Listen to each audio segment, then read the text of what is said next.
The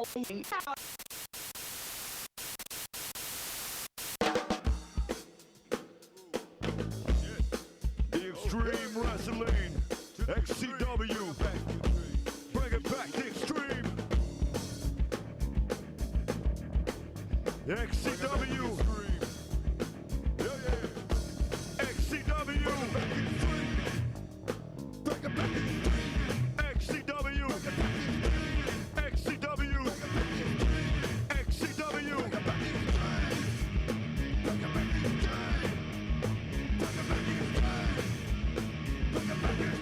Well, welcome everyone to Battle Box 7, XCW signature event. I'm Matt Avery, the voice of XCW, and I'm joined here by XCW's brand new play-by-play announcer, Matt Shannon. And Matt, why don't you tell everybody what's going to be happening tonight in the rules of Battle Box? Well, tonight at Battle Box, we start off with the big 16-man Battle Royal. The first 4 eliminated go into the barbed wire match. The next 4 go into the tables match. The next 4 go into the ladder match. And then the last 4 stay in the ring for the big kendo stick match. And the winner of those 4 matches go into the steel cage of death. And the winner of that match gets a shot at the XCW World Heavyweight Championship. Currently held by Jared Steele of the True Life Players. But even that title's on the line tonight as he takes on the legend, Action Jackson. So let's take it right now to Mad Max and Moeller. Okay, Max, it's time for the biggest show in professional wrestling of the year, XCW's very own Battle Box 7. It's not just the biggest show of the year, it is the show of the year for professional wrestling. Yeah, that's right. How are we going to start this thing off, Mo? Well, first of all, we're going to have us a 16-man battle royal. The first 4 men over the top ropes are going into that crazy barbed wire match. Not only will it be crazy, but it'll be insane.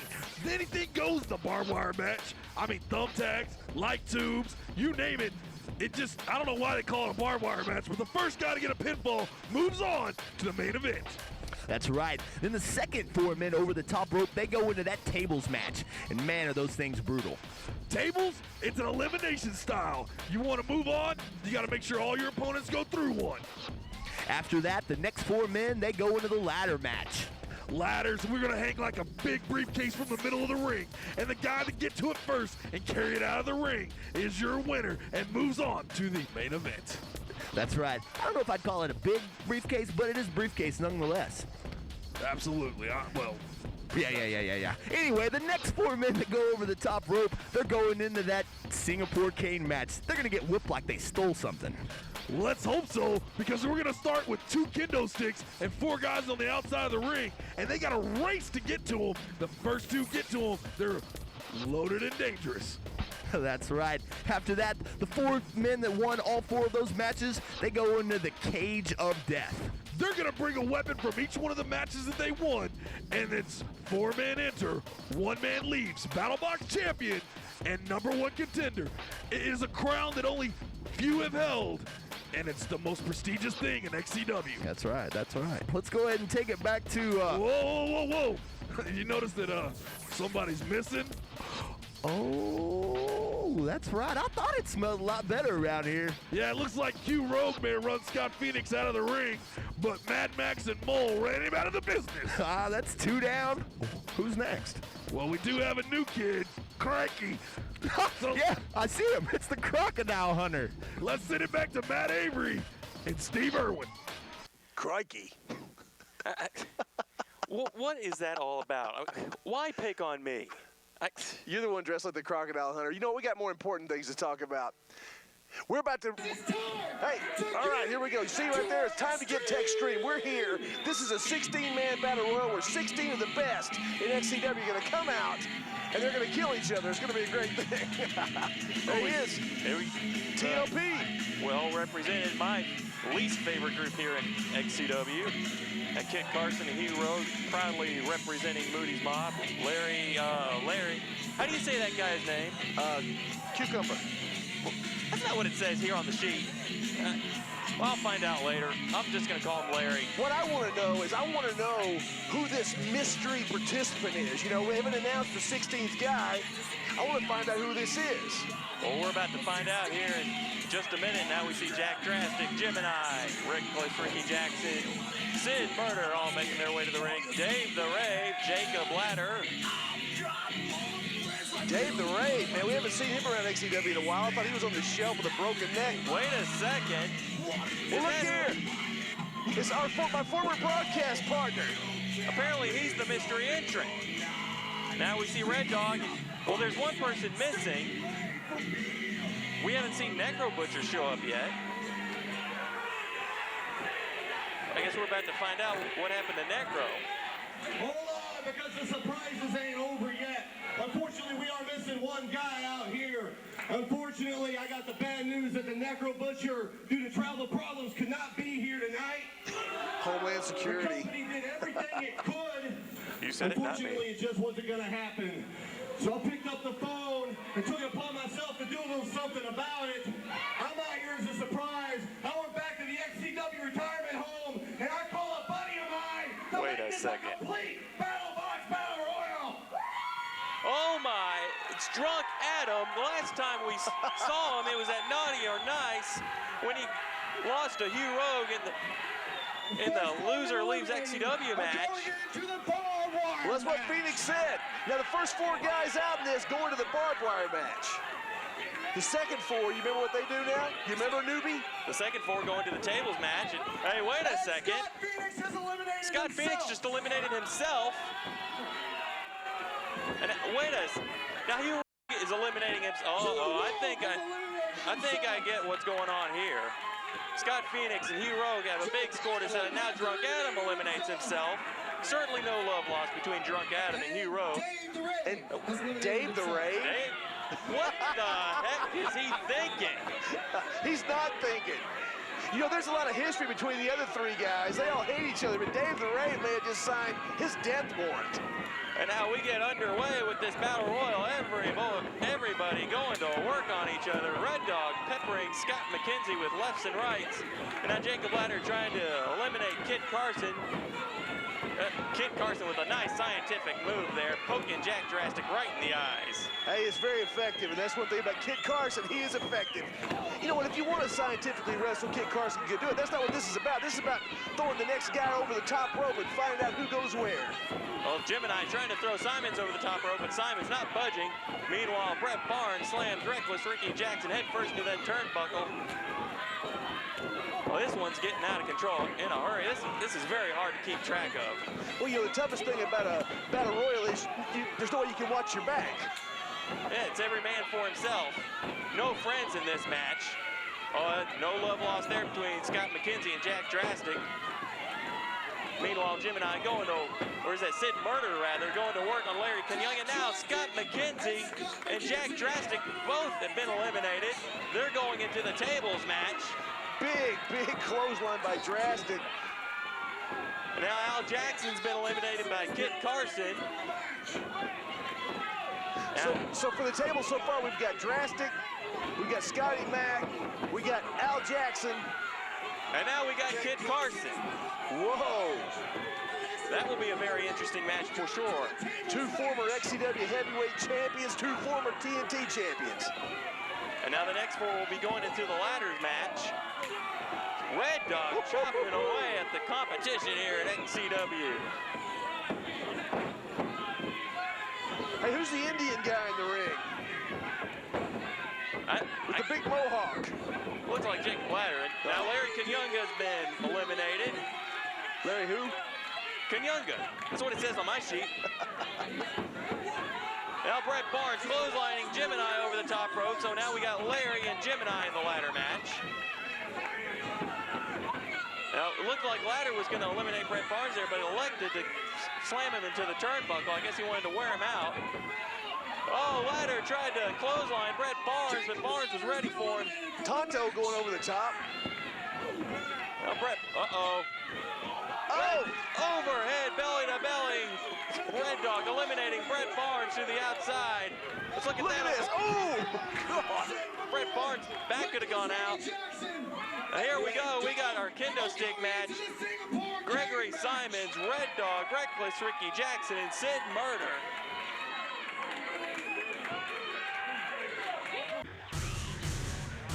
there you have it. The matches have been signed and the competitors have been named. And the first match of the evening, Max, somebody's getting her head knocked in. Absolutely. Red Dog, Greg Simons, Sid Murder, and Ricky Jackson armed with kendo sticks. That's right, this is the Singapore cane match. Let's go ahead and take it back to the in-ring action. Gregory Simons, without a friend in the world, as he's going up against three of the biggest fan favorites here in XCW. Yeah, but you know what? We'll see how long that lasts as soon as the sticks get handed out here. There's only 2 of them, you notice. That's right, only 2. So the first 2 to get them can use them. Oh, Sid's got one, and Gregory's trying to get the other one. But that won't matter now. Sid going to work on him. Sid taking away. Now Sid's got both kendo sticks. Oh, right over the shoulder of Gregory Simons. Now Sid choking away with the kendo stick. You notice the other 2 guys just standing around. This isn't a one-on-one match. This is every man for himself. Well, there you mentioned earlier a human piñata match. Oh, that just goes to show there are no friends in this match as Ricky Jackson goes to work on Sid Murder. Well, I tell you what, he may be a fan favorite these days. There's a lot of bad blood between Ricky Jackson and Sid Murder. Now, Ricky Jackson, he's got both kendo sticks. He tossed it to Red Dog, but Red Dog says, no way, Jose. So we see tossing anything to Red Dog. Maybe a bone. Ricky Jackson drawing the proverbial line in the sand. He wants, for whatever reason, he wants to go at it with Red Dog. Oh, that was a mistake. Red Dog spearing Ricky Jackson into the corner. Let's look at that on the replay. See, that's just stupid of Ricky Jackson.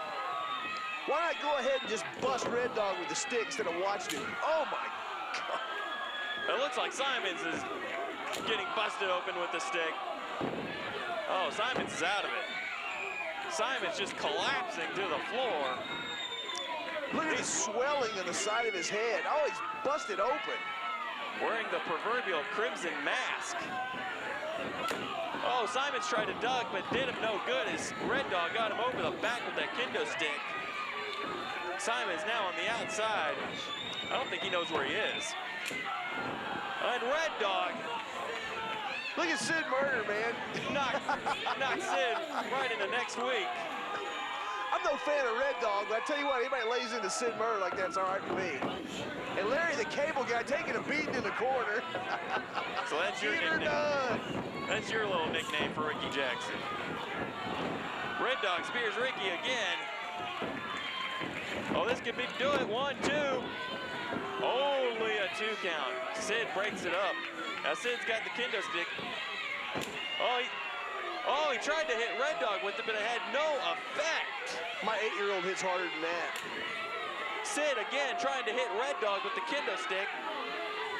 Oh, now Sid trying to get out. Oh, that slap hit Sid harder than that look kendo at Sid. Sid's looking for his mom. Look at Gregory. A face only a mother could love. Red Dog standing alone in the ring. Ricky Jackson going to the outside. You see right here, why aren't they working together to take Red Dog down? I don't understand. Everybody's scared of big, bad Red Dog. Look at that. Well, Red Dog is one of the top athletes here at XCW. Ricky Jackson's got a chair. Oh, he takes Gregory out. That just goes to show you something about redneck Ricky Jackson there. He's taking a chair to Greg Simons. The guy's busted open. He's no threat to him. He's staying far away from Red Dog, though. Oh, can you blame him? Now Ricky Jackson hitting a modified Michinoku driver on Gregory Simons. Oh, he's setting that chair up. He's setting it up for the get her done. Or as some people like to call it, looks like the triple jump moonsault. Can he land it? Oh, he got all of it. Oh, but Red Dog caught him with an overhead belly to belly. This could do it, 1, 2, and 3, it's over. Man. Red Dog advancing to the steel cage of death later on tonight. So we look at it on the replay. Ricky Jackson hit Gregory Simons with the triple jump moonsault. But Red Dog waiting right there for him, gets him with the overhead belly-to-belly suplex, and just like that, it's over. And now Red Dog showing some sportsmanship to Sid Murder. I'd shake that guy's hand too. I didn't want him beating the crap out of me like Sid Murder just had hand to him. Red Dog's moving on to the cage though. He's one of the 4 that's going for the big prize.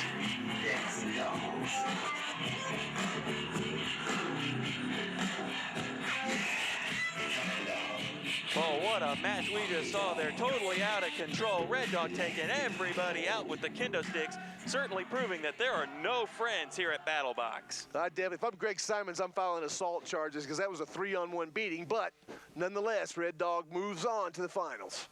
Well, not much that Gregory Simons can do about it, but let's send it back to Mad Max and Mole for the next match. Speaking of guys without friends. Yeah, those 2 dorks look lonely. Yeah, absolutely. Let's provide these people some entertainment because we know those 2 slackers can't do it.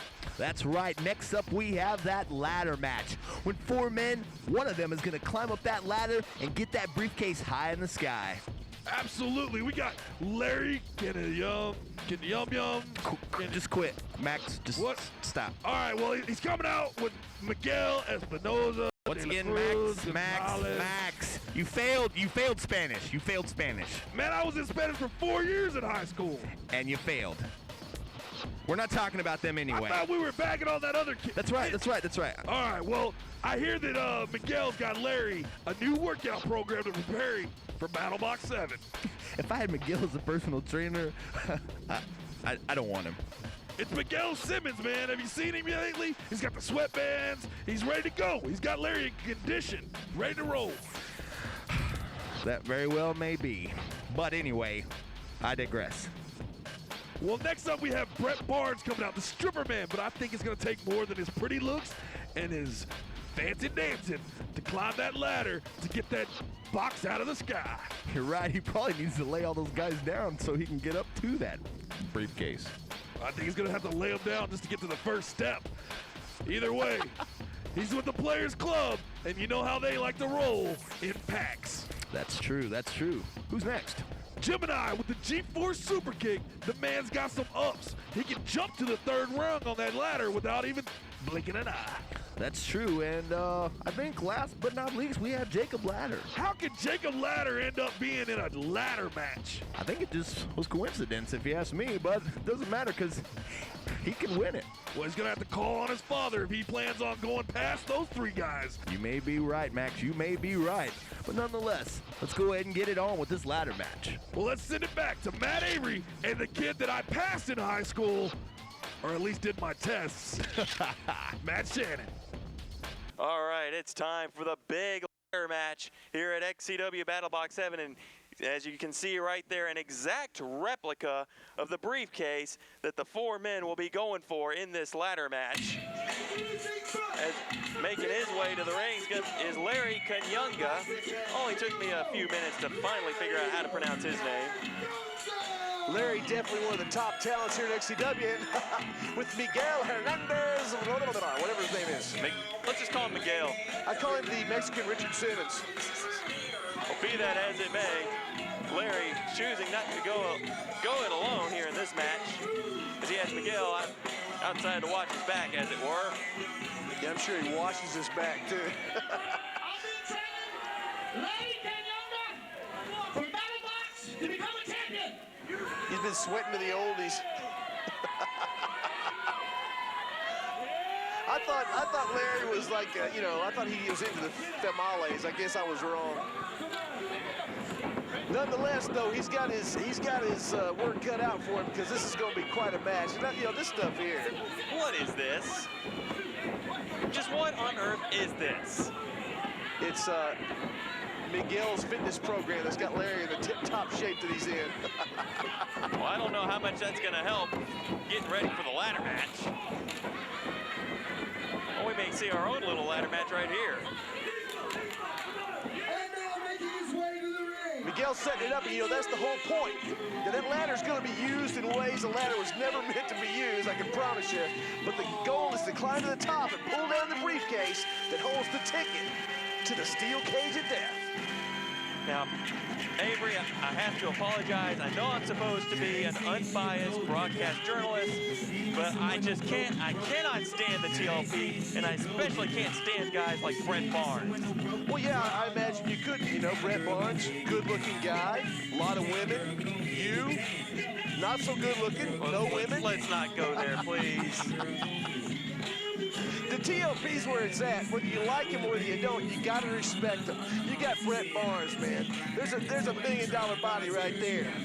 Great wrestler. You got Scotty McKenzie, man, the greatest young talent in all of wrestling today. You got Gregory Simons, who, when he recovers from the assault he suffered in the last match, he'll be back on top. And of course, you get the mind, the original player, Lance Romance. Well, I won't deny that the TLP has great talent, but their attitudes just plain out suck. Oh, suck. Speaking of sucking, here's a guy that sucks right here. So what's your beef with Gemini? What did he ever do to you? He didn't do anything to me. He's smarter than that. So why do you hate him? What's your beef with him? Look at the guy. Here's a guy that's honestly, without a doubt, one of the finest athletes you'll see. But he's so busy playing up and dancing for the fans. He's a sellout, man. I got no respect for the guy at all. Oh, Larry trying to start this match early before Jacob Ladder hits to the ring. Gemini drop kicked that ladder right to Larry Kanyunga. Now our final participant in this match making his way to the ring.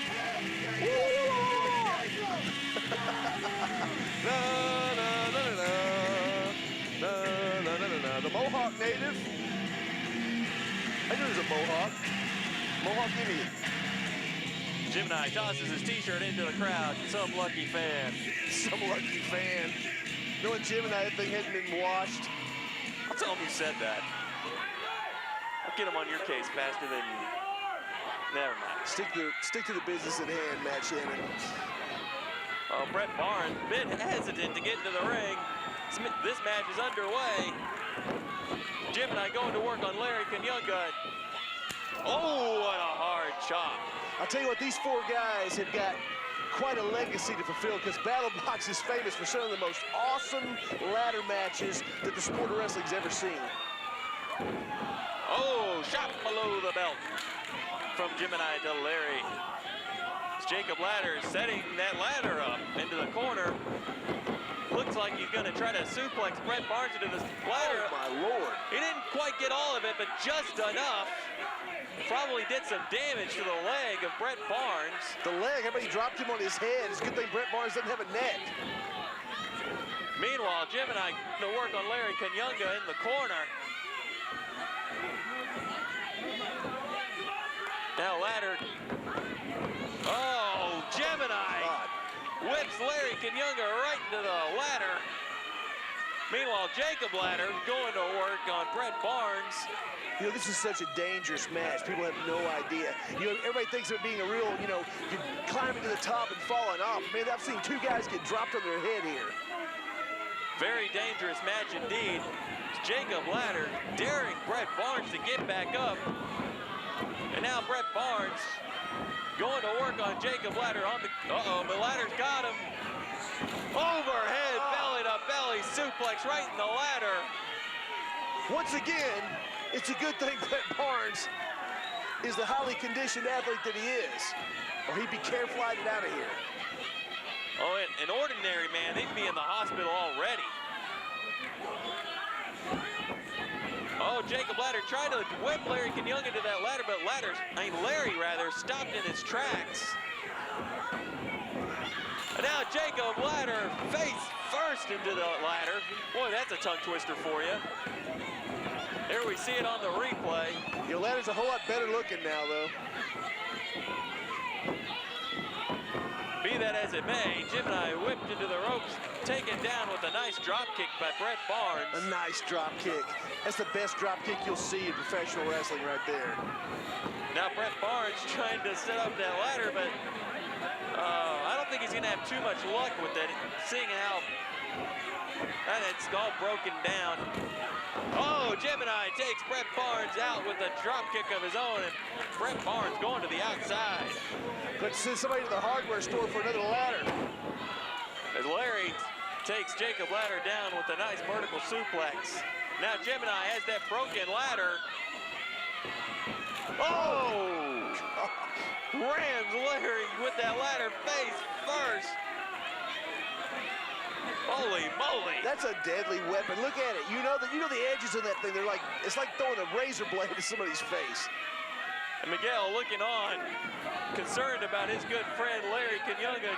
Gemini tried jumping up for that briefcase. Meanwhile, Jacob Ladder is trying to bring another ladder into the ring. Wait a minute.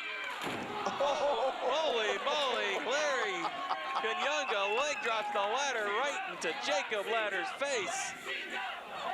How many times are we going to say ladder in this match? I mean, we got Jacob Ladder wrestling in this match. We got ladders all over the place. It's out of control. Gemini trying to climb up now. Gemini trying to go for that Oh, briefcase. he almost had it. Oh, but Larry going to try to take him down with the power bomb. Oh, he broke him in half. Now Jacob Ladder busted wide open. Now Larry and Brett Barnes. Oh, Brett Barnes is going to try to climb for it. Larry got, oh my God, I'm blind. Oh, I can't see. It's a full moon. Brett Barnes gets knocked into the ropes off the ladder. Barnes like he didn't lose an ear there. Gemini going to work on Brett Barnes in the corner. Oh, what a nice spin kick. Jacob Ladder taking Larry out with a nice flying clothesline. Nice splash by Gemini. These guys are destroying each other. I love it. Of course you do. Uh-oh. Gemini setting. Looks like he's going to try to set all three men up for something pretty drastic here. All three men are down. Oh, he's setting that ladder on top of him. He's pointing up to the sky. That can only mean one thing. See, he goes up top. He looks like he's going to go for his signature moonsault. Oh, he got him, and Brett Barnes rolled out of the way just in time. Looks like Gemini got the worst of that. We see it on the replay. Brett Barnes escaped just in time, and now Barnes, the only guy probably going to be able to get to his feet at this point. Well, now Brett Barnes looks like he's going to go up top for a high-risk maneuver of his own. Well, it looks like he was calling for the 450. But Larry's getting up. I don't know what he's going to go for here. Oh, double axe handle. Now Brett Barnes trying to go to work on Jacob Ladder. But Ladder takes him down with a spine buster on the ladder. You know, Brett tried to get that leg down and blocked it. It looked like he may have damaged his knee on that one, too. Which is that's a very important thing to remember. And Brett Barnes has to keep that knee in good condition to be able to climb that ladder. You know, as much as I love all the violence, the bottom line is somebody's going to have to climb that ladder and get that briefcase down. This match will not be over until that takes place. We could be here all night at this rate. We could be here till 2 in the morning. Larry should send his buddy out there to get it. Oh, ladder blocked it. Larry Kanyunga tried to go for a Hurricane Rana, but Jacob Ladder blocked it, like you said. Oh, this does not look good for Larry Kanyunga. Big tornado DDT on that ladder. Gemini's still trying to get the broken ladder to stand up. I don't think that's going to work, buddy. He might as well just use that ladder as a weapon. Gemini just throws that ladder down. Picking Jacob Ladder up, throwing him to the outside. You know, for a guy as dumb as Gemini, this is really a good move here, getting everybody out of the ring, but then, just as I say that, he brings somebody back in. There you go. He tosses Now you got a chance if you can set that ladder up, you got a chance to get up there, get that briefcase, and move on. That looks like what Gemini's going to try to do. Oh, maybe not. Uh-oh. This could be interesting. Oh, good grief. Cartwheel, he springboard over the top rope. Here, we'll see it on the replay. Again, Bret Barnes gets out of the way just in the nick of time. Tell you what, you won't see that move anywhere other than XCW, I promise you that. Oh! Now, Gemini and Bret Barnes going to work on each other. That's, holy moly, vertical suplex on the hard concrete floor. We're about to see that on the instant replay here. Oh, right on the lower back. Keep in mind, there are no mats outside. It's solid concrete. They have no give whatsoever. Oh, now Bret Barnes going up top once again. Now, this may be a mistake here because it looked to me like Barnes had an opportunity to climb that ladder at that point. Looks like Barnes is going to go for the 450 now. Oh, but Jacob Ladder gets out of the way. And that ladder falls over the knee of Bret Barnes. That could be very crucial in this match. That's the same knee. That's the same knee twisted earlier when he tried to block that slam. Bret Barnes could be in all sorts of trouble if he tries to climb that ladder. If his knee gives out on him. All four of these men, they are just tearing each other up. So one of these guys could wind up in the hospital after this is over. They could all wind up in the hospital. Jacob Ladder going to work on Bret Barnes in the corner. Meanwhile, Gemini setting that ladder up. Looks like he's setting it up to go for the briefcase. That's exactly what he's doing. Meanwhile, Larry Kanyunga's trying to hold on to his feet, trying to keep him from climbing the ladder. But Gemini kicking away.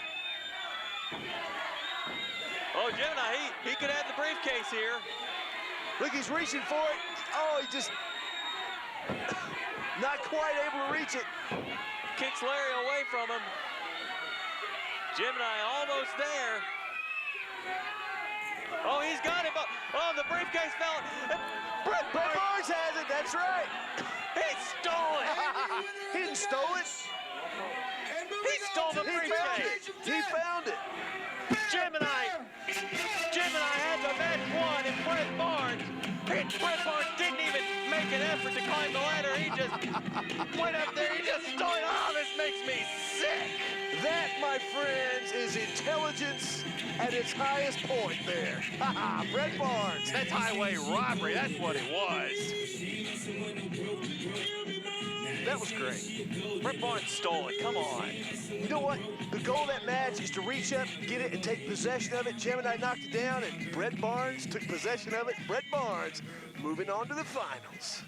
Well, next up, it's going to be the big tables match. Let's send it over to Mad Max and Mole for more. Well, little Matthew thinks he can ignore us. That little midget thinks he can just listen to us through his headphones and not pay attention. Well, I got something for you, you little. Hey, just let's go ahead and talk about the match right now. We'll deal with him later. All right. The tables match is an elimination match, and you got four guys, four of the biggest stars in XCW. You got Kit Carson, the Death Valley Demon. You've also got the total player, Scott McKenzie. You got Al Jackson, the HNRC. And of course, we've got Mr. Super Fantastic, Jack Drastic. Now let me give you my pick for this match. It's not gonna be Scott McKenzie and Jack, because I think they hate each other too much to pay attention to what they're doing.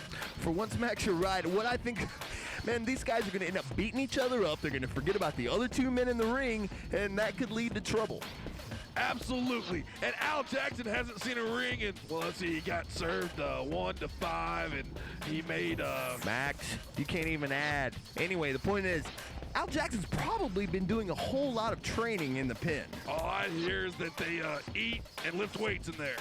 Max, I hear they do a lot of weird things in the pen, but that's neither here nor there. You got a pick for this match? Because my pick is Kit Carson.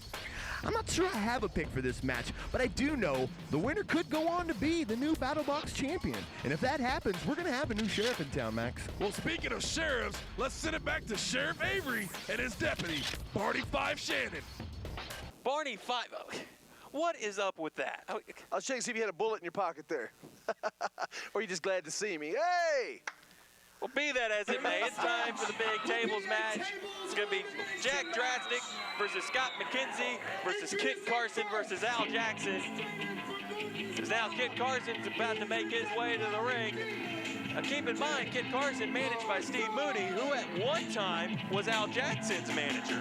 At one time he was indeed, but now he's moved on to a guy who he can count on. Al Jackson, you know what, Al Jackson, former champion, but Al Jackson, not the most dependable guy in XCW. Kit Carson's a veteran, he's been there, done that. He's beaten everybody who's anybody in this sport. And he's a former XCW heavyweight champion. Kit Carson certainly showing his confidence going into this match. Kit Carson, he has it in his mind that he's going to win this match. That's a very important mindset to have. Well, the way to win this match is to put everybody else through a table. The last guy standing that hadn't been put through a table is your winner, and they'll go on and they'll join Red Dog and Bam Bam Bret Barnes in that final, in that steel cage. Should have been Gemini going and advancing in that match. But he didn't get the job done, so it's Bret Barnes. Well, be that as it may, Kit Carson awaiting the next opponent to come into this match. We see Danny Franks is going to have the privilege, as it were, of keeping order in this one. Here we go again. All right. Like I said, I try to be unbiased. Spit it out. I try to be unbiased, but I cannot stand the TLP, and I especially cannot stand sellouts. Like, well, how can you not like that? Look at that. You've got the beautiful Nicole. You've got Scotty McKenzie, Scotty Mack, the finest young wrestler in XCW, all headed up by the original player himself. What's not to love about the True Life Well, with Nicole, there's two good things about the TLP, if you know what I mean. And you're looking at two of them right there, Scotty Mack and Nicole. By the way, I'm going to tell Scotty Mack you've been keeping a little too close of an eye on Nicole. He's not going to like that much. Well, be that as it may, keep in mind, Scott McKenzie and Jack Drastic are in this match, and certainly no love lost between those two as they have been just going at each other's throats for the longest time here at XCW. Former friends, now bitter enemies. We know what, Scott McKenzie, young guy, he just finally had enough of Jack Drastic. Nobody likes Jack Drastic. Nobody likes him. These fans like him. I don't think these fans even like him. But they like this guy too, so that doesn't say a whole lot for their intelligence. Why badmouth the fans like this? They're the ones that pay our bills. They're the reason Pay we are our here. bill, you kidding me, right? It's our sponsors that pay my bill. These idiots here, man, they just show up every week. If there's a way to do it without them, I'd try. Al I had to get a restraining order against half of them anyway. Be that as it may, Al Jackson with some words telling Scott McKenzie and Kit Carson that they're going to be going through those tables. But Scott McKenzie doesn't speak Ebonics, so I'm not sure he can understand Al. Al Jackson now making his way into the ring as we await our final participant to make his way to the ring. That, of course, being Jack Drastic. Your favorite wrestler here in XCW. Well, you talking about useless. You know, you want me to get Jack Drastic on your case, too? Dude, I am not afraid of Jack Drastic, trust me. You know, I'd like to see that match myself. Jack Drastic versus Matt Avery. That'd be a real short match at the end of Jack Drastic's career. He better focus on the guys that are in the ring with him, because Scotty Mack will turn his lights out. Kit Carson will turn his lights out. You know what? His buddy Al Jackson will drop him like a dirty shirt if he gets a chance. Nobody likes this guy. Certainly no friends here in the tables match. Only enemies. Every man for himself here at BattleBox. This crowd gives a standing ovation to the one and only Jack Drastic. What's this? They're all holding up 2 fingers. Is that the sign of the last grade they completed? Good Lord. Or how many teeth they've got? To think I gotta work with you every You know what? week. There's no telling how many people are here tonight, and yet I bet you can't find 10 of them that have all their teeth in a pair of shoes. Good gravy. Jack Drastic's going into the crowd, showing his love for the fans. And you certainly showing no love for these fans. You know, I've been out there amongst them a couple times. I had a head cold, couldn't smell anything. It wasn't as bad. What do these fans ever do to you? What is your problem with them? Look at them. Just look at them. And they cheer guys like Jack Drastic. I'll never understand. Or at least they have good taste.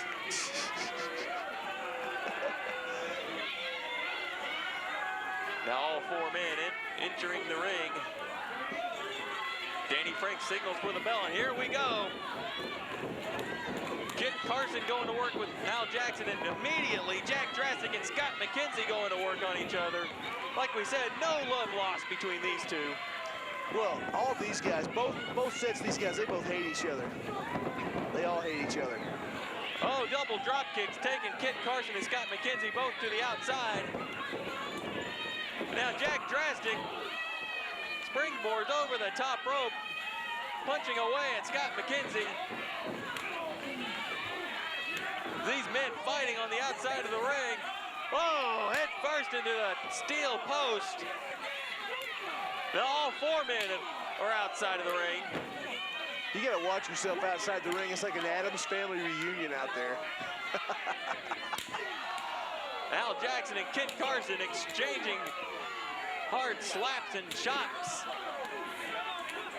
Now Kit Carson slamming Al Jackson face first into that table, trying to soften him up. Oh, and now Kit Carson going to work on Al Jackson's eye. I think it's safe to say there won't be much catch-as-catch-can wrestling in this match. No, because, you know, the Kid Carson could do that better than anybody, but the goal, as I told you earlier and explained to you in depth, is to put your guy through the table. The last guy standing that has been put through the table is the winner. So all the wrestling stuff goes out the window in this match. I don't think this match has been in the ring for even a minute yet. The majority of this match is taking place on the outside. Let me ask you this, where are the tables? Outside, so There you go. There you go. Now Al Jackson going to work on Scott McKenzie, while Kit Carson has his hands full with Jack Drastic. Now Drastic scooping Carson up. Oh, he tried to slam him through that table, but Carson blocked it. Oh, slams him face first into that table. Meanwhile, Scott McKenzie tried to pick Al Jackson up for a pile driver, but got slammed to the hard concrete floor for his efforts. Well, I'll tell you what, falling on this floor, I'll take it out of anybody. We don't have the big pads that some people do. It's nothing but a hard concrete floor out there. There's Kit showing off for the ladies. And the ladies going blind, like I did earlier in that ladder match. Now Drastic over Kit Carson. Nice German suplex. And, oh, come on. Nicole, who has no business in this match, slapping Al Jackson right in the face. She looks a little upset tonight. I think she's on to you, Matt Shannon. She knows you've been ogling her. No, she's probably upset that she has to hang with the likes of Scott McKenzie. That's probably what she's upset about. Believe me, that's her choice. And that's something that your hero can't stand. She's upset she can't be with me. Meanwhile, Scott McKenzie asking everybody to clear out of the way. See, whips Al Jackson to those chairs. This one's turning into a piercing sprawl in a hurry. Now Kit Carson wearing Jack Drastic down with that single leg crab. Or was that a Texas Cloverleaf, rather? Have you ever been on Pier 6? You ever seen a Pier 6 brawl? Well, I've never been on Pier 6, but Okay. whatever. Just wanted to clarify.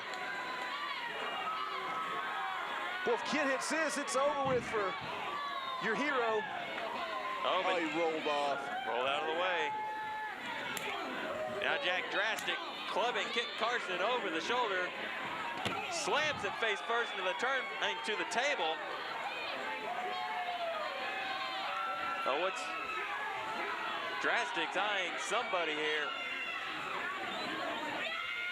Meanwhile, Kit Carson coming up behind him. Jack Drastic better turn around.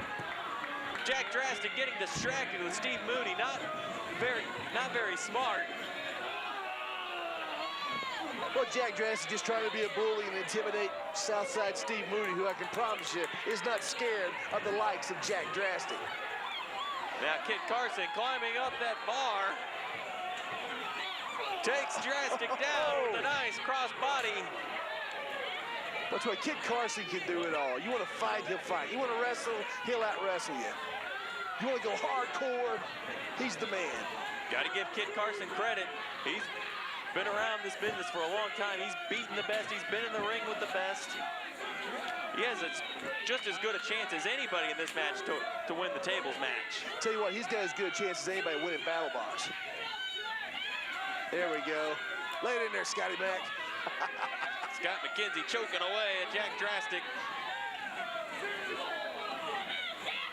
Now Al Jackson slams Kit Carson into the steel post. I don't think this match is ever going to wind up back in the ring because, you know, as you mentioned, the tables are outside. So unless the tables somehow wind up inside the ring, I don't think this match will ever get back inside. It's just totally out of control. Here's the great thing about XCW. Every seat is a front row seat in XCW.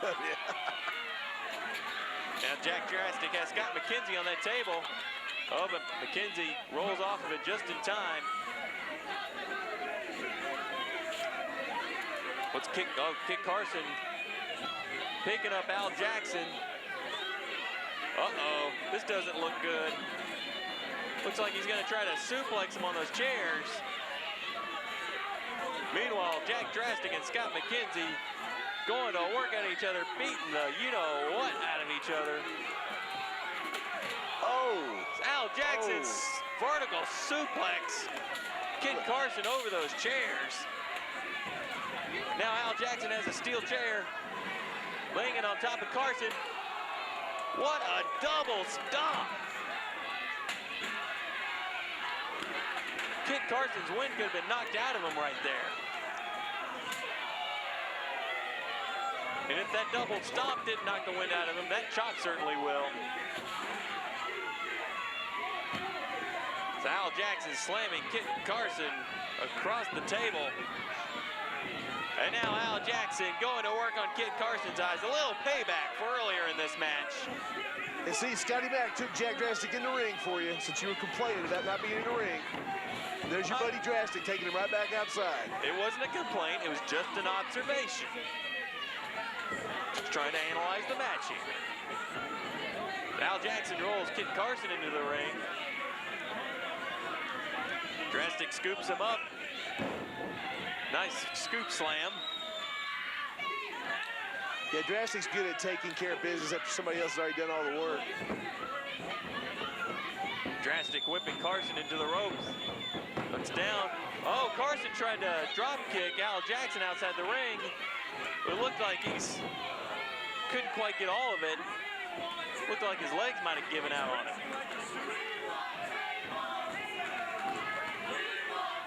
Oh, the crowd chanting, "We want tables." That is the object of this match. Put your opponent through the table. This guy, 300 pounds. Oh, God. Nice frog splash by Al Jackson. Here we can see it on the replay. Good night. That guy's he's got the best hops in XCW. It's amazing how high that guy jumps, but didn't do him any good because he's still got to put Kit through a table. And now Jack Drastic bringing that table into the ring. Meanwhile, Scott McKenzie working away on Al Jackson in the corner. Now throws him outside the ring. Now McKenzie going up top. This could be dangerous. Oh, takes Al Jackson down outside the ring. Oh, McKenzie may have hurt himself as well. Looks like he hurt a knee. That's not a good sign. Oh, Kit Carson taking out the trash, so to speak, all over Al Jackson. These fans will never notice. It just reminds me of their living room floor. Good Lord.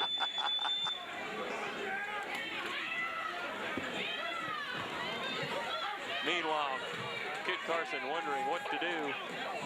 Jack Drastic going to work on Kit Carson, now going to work on Scott McKenzie. Now he's picking up Al Jackson. Looked like he was talking strategy over with Al Jackson, telling him to go after Kit there, but Kit's getting the better of Al Jackson. Uh-oh.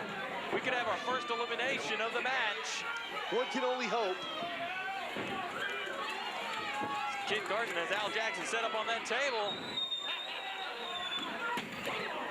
Oh, but Al Jackson got off the table just in time, but he's still on the receiving end of that double axe handle. As he's rolled back into that ring. Meanwhile, Jack Drastic or Scott McKenzie rather, setting up that table outside the ring. And inside the ring, Kit Carson takes Al Jackson down with a vertical suplex. Now Kit Carson has a steel chair.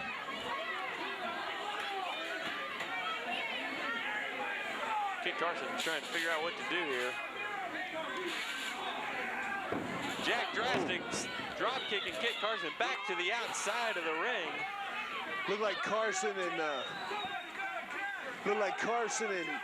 McKenzie working out a little strategy. Same thing here with Drastic and Al Jackson. I wouldn't turn my back on Al Jackson though. Certainly not, as there are no friends at BattleBox, but looks like we're gonna have a temporary alliance of sorts. Drastic throws Scott McKenzie into the ring. Meanwhile, Al Jackson takes Kit Carson down with the hard shoulder tackle.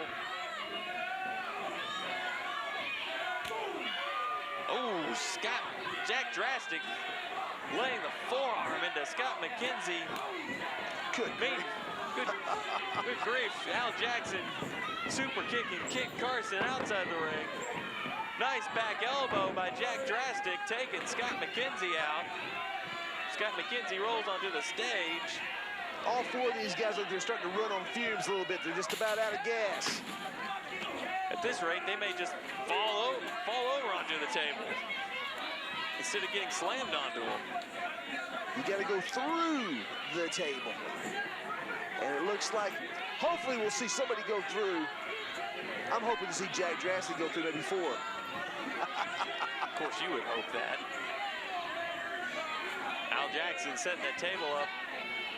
It looks like Kit Carson could taste some wood here, as it were. Al Jackson has him set up. Nobody wants Jack Drastic to finish Carson off, it seems.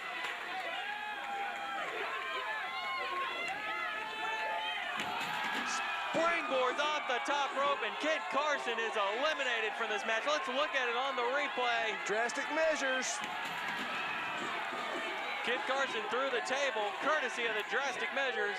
Steve Moody not too happy about that, as his man is out of this match. Courtesy of Al Jackson doing all the work and Jack Drastic jumping up to take the credit. Nothing new there. And now Al Jackson taking more of the trash out as he taking out Steve Moody. Oh, Moody be singing soprano now. If his voice, I think his voice will be even higher than normal. I'm not sure that's possible. Now Scott McKenzie trying to set the table up outside the ring again. Looks like he's targeting Al Jackson now. He's got him set up on that table. Now what's McKenzie going for here? McKenzie going, saying hello to all his fans, greeting them. Oh, McKenzie climbing that bar. Is he crazy? Oh, big elbow smash. Check this out. Now Al Jackson has been eliminated. You know what that means. We are now down to the final two of Scott McKenzie and Jack Drastic. Look at the stare down. Like we mentioned earlier, these two have been at each other's throats for the longest time here at XCW. It's because Drastic's jealous of Scott McKenzie. No, it's because McKenzie turned his back on him. Sellout. No, it's because McKenzie got everything that Drastic used to have. Got his title, got his woman. Now Drastic throwing the wrist tape at Scott McKenzie's total show of disrespect. Next thing he'll be pulling off his panties and throwing them at Scott. That's an image I do not want to picture in my head. Now McKenzie bringing a table into the ring. You know, that's the thing. These guys are both so tired. It's been such a hard-fought match to this point that the first mistake, and it's over. First mistake somebody makes, it's going to be over. Now McKenzie pulling the strap. Oh, pushing away at Drastic. Drastic. Well, here we go. Exchanging lefts and rights. Now Drastic getting the better of Scott McKenzie. But McKenzie whipping Drastic into the ropes. Nice leg lariat on the part of Scott McKenzie. I want to congratulate Drastic. I saw him on Nick at Night the other night, TV Land, starring his cousin It in the Addams Family. Why do you keep picking on poor Jack Drastic? Poor Jack Drastic. That's exactly why. It's always about poor Jack Drastic. Well, poor Jack Drastic, if things turn out the way I want to, is about to find himself put through a table and doing what he always does, going home and watching Scott McKenzie move on. Oh, but it's McKenzie setting Drastic up on the table, but Drastic trying to fight back. Oh, McKenzie. Oh, he's going up top. This could do it for Drastic. I'm sure this will make you happy. Oh, but McKenzie goes through the table. Uh-oh. That should be the end of the match. Well, what? Oh, Danny Franks distracted by Nicole. Well, you know, really, I can't blame him. Referee didn't see it. Now, wait Turn a minute. around, Drastic, turn around. There it is. Oh, goodbye. Oh, McKenzie's gonna steal this one.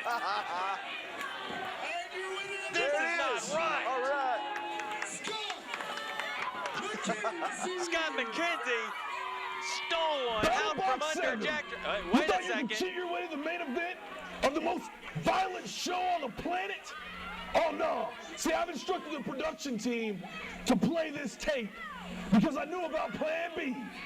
Let me guess, Scott McKenzie goes through a table, Nicole jumps on the ring, and somebody ends up in the busted table, and Scott looks like the big winner. Am I a little close? Well, I've instructed security to set up a brand new table right here in front of this ring. Do what? And this tape will play over and over again until someone wins the Snap right into way. a Slim Jim.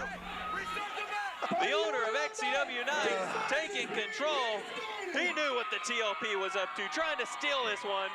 We're not going to have any of that later. Whatever happened to the referee's decision is final, except when it suits Knight to do something else.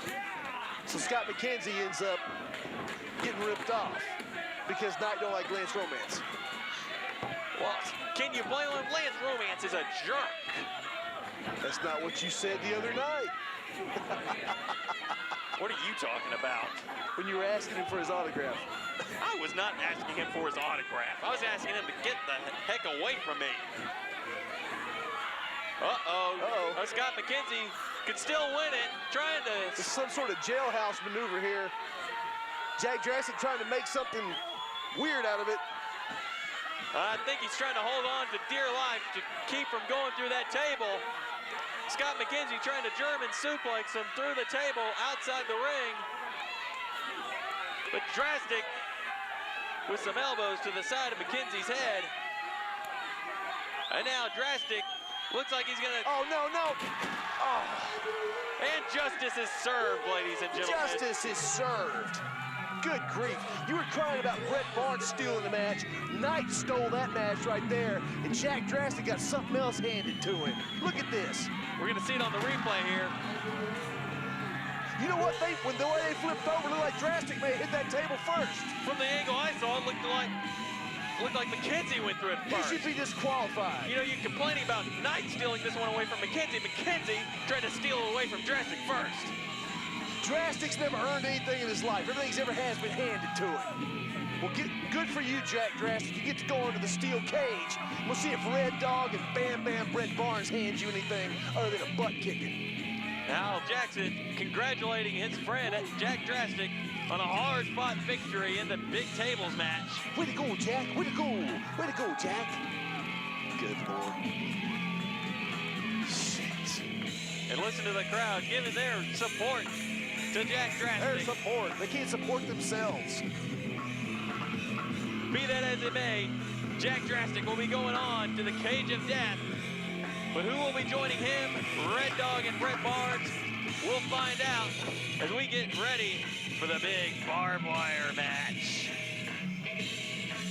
Scott McKenzie tried to steal the tables match away from Jack Drastic there, but Knight saying, no way, Jose. No way, Jose. And so Jack Drastic gets something else he didn't earn, like everything else around here. You know what? Lance Romance not going to be happy about that. But Drastic's going to have to... Knight can't help him in that steel cage. I guarantee you that. Well, be that as it may, we're about to get ready for the barbed wire match featuring Scott Phoenix, Drunk Adam, Dave the Rave, and Hugh Rogue. Let's send it on to Mad Max and Moeller. Well, little Midget Matthew didn't ignore us that time now, did he? No, he didn't, Max. He's scared. Oh, absolutely. And we're up on the next match. It's the most insane thing. It's the barbed wire match. That's right, it's the barbed wire match. We've got Dave the Rave in this match. Dave the Rave's not really a hardcore guy, but man, he's stepped up to the plate. I don't know what he's thinking, but he wants some punishment, apparently. Well, these four guys eliminated themselves in the Battle Royal and pretty much just voted themselves into it. I don't know why anybody would ask for this, but, you know, whatever. Well, I remember Dave the Rave on stage calling the other three guys out, saying, I'll see you later in the night. But he's got to step up against, well, to my dismay, Yeah. commentator Scott Phoenix returns to the ring. I don't know why. Does he want to get beat up by Hugh Rogue? Hugh Rogue has been calling him out for weeks on end. Scott Phoenix hasn't done anything besides barely even talk over there. Well, all he's done is put most of the people that listen to him asleep. That's right. Let's hope his wrestling's better than his play-by-play. Speaking of that, we've got the the walking horrorcore Hugh Rogue. Hugh Rogue will take out, I got my money on him, Scott Phoenix, and retire him once again for the 20th time in XCW. Let's hope so. But hey, Let's just hope he doesn't go back to the play-by-play booth. I hope he doesn't. But I tell you what, one guy that I do love, and man, we've been actually, Max, I've had a couple of beers. Drunk Adam, he's coming out of retirement just to do this, just to take the Necro Butcher's place. Drunk Adam is one of the most resilient. He's one of the toughest guys, and he's last year's BattleBox champion. That's right, he is last year's BattleBox champion, and like I said, he's taking the Necro Butcher's place. Word on the street is that Necro Butcher himself called Drunk Adam just to come, and somehow the people made it happen. Well, Drunk Adam's out of retirement. He's left the home, but I don't think he's been in a ring in quite some time. You watched his retirement in Naughty or Nice when he did the 7 stages of violence with Hugh Rogue. There's a lot of heat built up here. We're gonna have to find out who's gonna prevail in the barbed wire match. So let's take it back to those two morons. Matt Avery and the kid who's right now out past his curfew, Matt Shannon. Now that was just totally uncalled for. Why do they keep picking on me? I mean, what's the deal? This is not fair. It's not fair. Speaking of not fair, you ever do something that you look back, well, of course you have. You always look back and regret. Your life's full of regrets, but I have a feeling Dave the Rave may be looking back at that decision he made to jump over the rope with some regret after this is all said and done. Dave the Rave, certainly the underdog, as it were, here in the barbed wire match. Dave the Rave with a body by National Geographic. Dave the Rave certainly is going to have his hands full going up against the likes of Scott Phoenix, Drunk Adam, and Hugh Rogue. I got to give Hugh Rogue the edge in this match, and I'll tell you why. He's an idiot right there, number one. Scott Phoenix has been sitting in your chair for the last year, and now he's going to be back out there. You know what? He didn't compete at all in that battle royal. This is going to be the first action Phoenix has had in a year. And look at some of this stuff out here. Good grief. Holy. And then Drunk Adam's been sucking down beers in the retirement home. Holy moly, did you see those tables out there? The light tubes and the barbed wire? Holy guacamole, Batman, I saw it. But I haven't heard this music in a while. Life was good, but looks like he's back. Life certainly going to be good for these fans here at XCW as Scott Phoenix, the hardcore kingpin himself, set to make his big awaited return here at XCW Battle Box 7. What a retard. You know the best thing about Phoenix being back here at XCW is that he's not sitting next to me. You know, I'll tell him you said that. Tell him I said that. I could care less, man. Jeez. You know, I'm going to get the whole roster on your case before the night is over. They won't even let you in the back. What are you going to do, send them emails? Well, be that as it may, we're just having lots of fun here at Battle Box tonight. Look at Phoenix. He's eating it up. All these ham and eggers clapping. They're saying, Scott Phoenix, I cashed in my welfare check so I can buy a ticket to see you. Oh, I'm so excited. Scott Phoenix. We'll see how much he's enjoyed it when the master of hardcore Hugh Rogue gets a hold of him. Now notice Scott Phoenix didn't come alone in this match. He's got his trusty friend, the old steel chair. It's a nice bowling shirt he's got on too. We see that barbed wire set up in the ring as well. Look at that.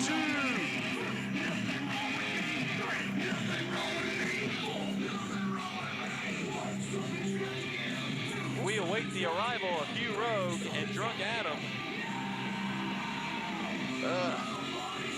There's in-your-face action for This you. pay-per-view is going to have to be rated M. It'll scare the crap out of any small child that watches this show. As if the rest of the show hasn't scared him already. Well, Kid Carson didn't have much luck earlier in the tables match, so Steve Mooney is hoping that his man, Hardcore Hugh Rogue, can come out the victor here in the barbed wire match. Well, you know, Hugh Rogue says he's the master of horrorcore. He's like a walking horror movie, and I guarantee you, Scott Phoenix is going to be wishing he was back over here, calling it from the sideline, if you will, because he's not going to enjoy being there with Hugh Rogue, because Hugh Rogue, my friends, doesn't like Scott Phoenix. It's the thing we have in common. But with that big pot belly, he sure does love the ice cream. I'll tell you what, I'll tell him, because I have Hugh right here on speed dial. I'll call him after the match and tell him that you think he has a pot belly. Well, You know, tell him that. Then we'll have a new play-by-play commentator next time. Just hope it's not Scott Phoenix. Hugh Rogue coming with both a steel chair with barbed wire wrapped around it and the barbed wire baseball bat. Look at Dave the Rave. Dave the Rave He's wondering, thinking, what am I doing in here? he's wondering what in the world did he get himself into? Dave the Rave looks like he may be the proverbial sacrificial lamb of this match. And now making his way to the ring. Now we haven't heard this music in quite some time. You call this music? I call it music. I happen to like a little punk music here now and then. Speaking of little punks, there he is. Back to the retirement home, Drunk Adam. You can tell he's been in the gym. Now keep in mind, there are no friends in this match, so it's going to be interesting to see if it comes down to Drunk Adam and Scott Phoenix in this match. They certainly won't hesitate to play into each other. You know what? You got to. I hate to bring you back to reality. Scott Phoenix been on the shelf for a year. Drunk Adam been over in the retirement home playing checkers and drinking beer. Neither one of these guys is a match for hardcore Hugh Rogue. I'm sorry to tell you. I hate to burst your bubble. Look at this. Oh, they're setting those tables up. Looks like something the devil would come up with. Special delivery. How about we just call this the devil's bunk bed? Sounds good to me. Yeah, maybe Ladder and his twin sister used to sleep on those as kids. That had to be very, very many sleepless nights. Look at Bling Bling, he's liking it. Bling Bling says he saw that at his house back in Como. The crowd's certainly glad that Drunk Adam and Scott Phoenix are back. As this match is underway. Now Scott Phoenix and Dave the Rave going to work on each other. Meanwhile, Hugh Rogue and Drunk Adam going to work on each other.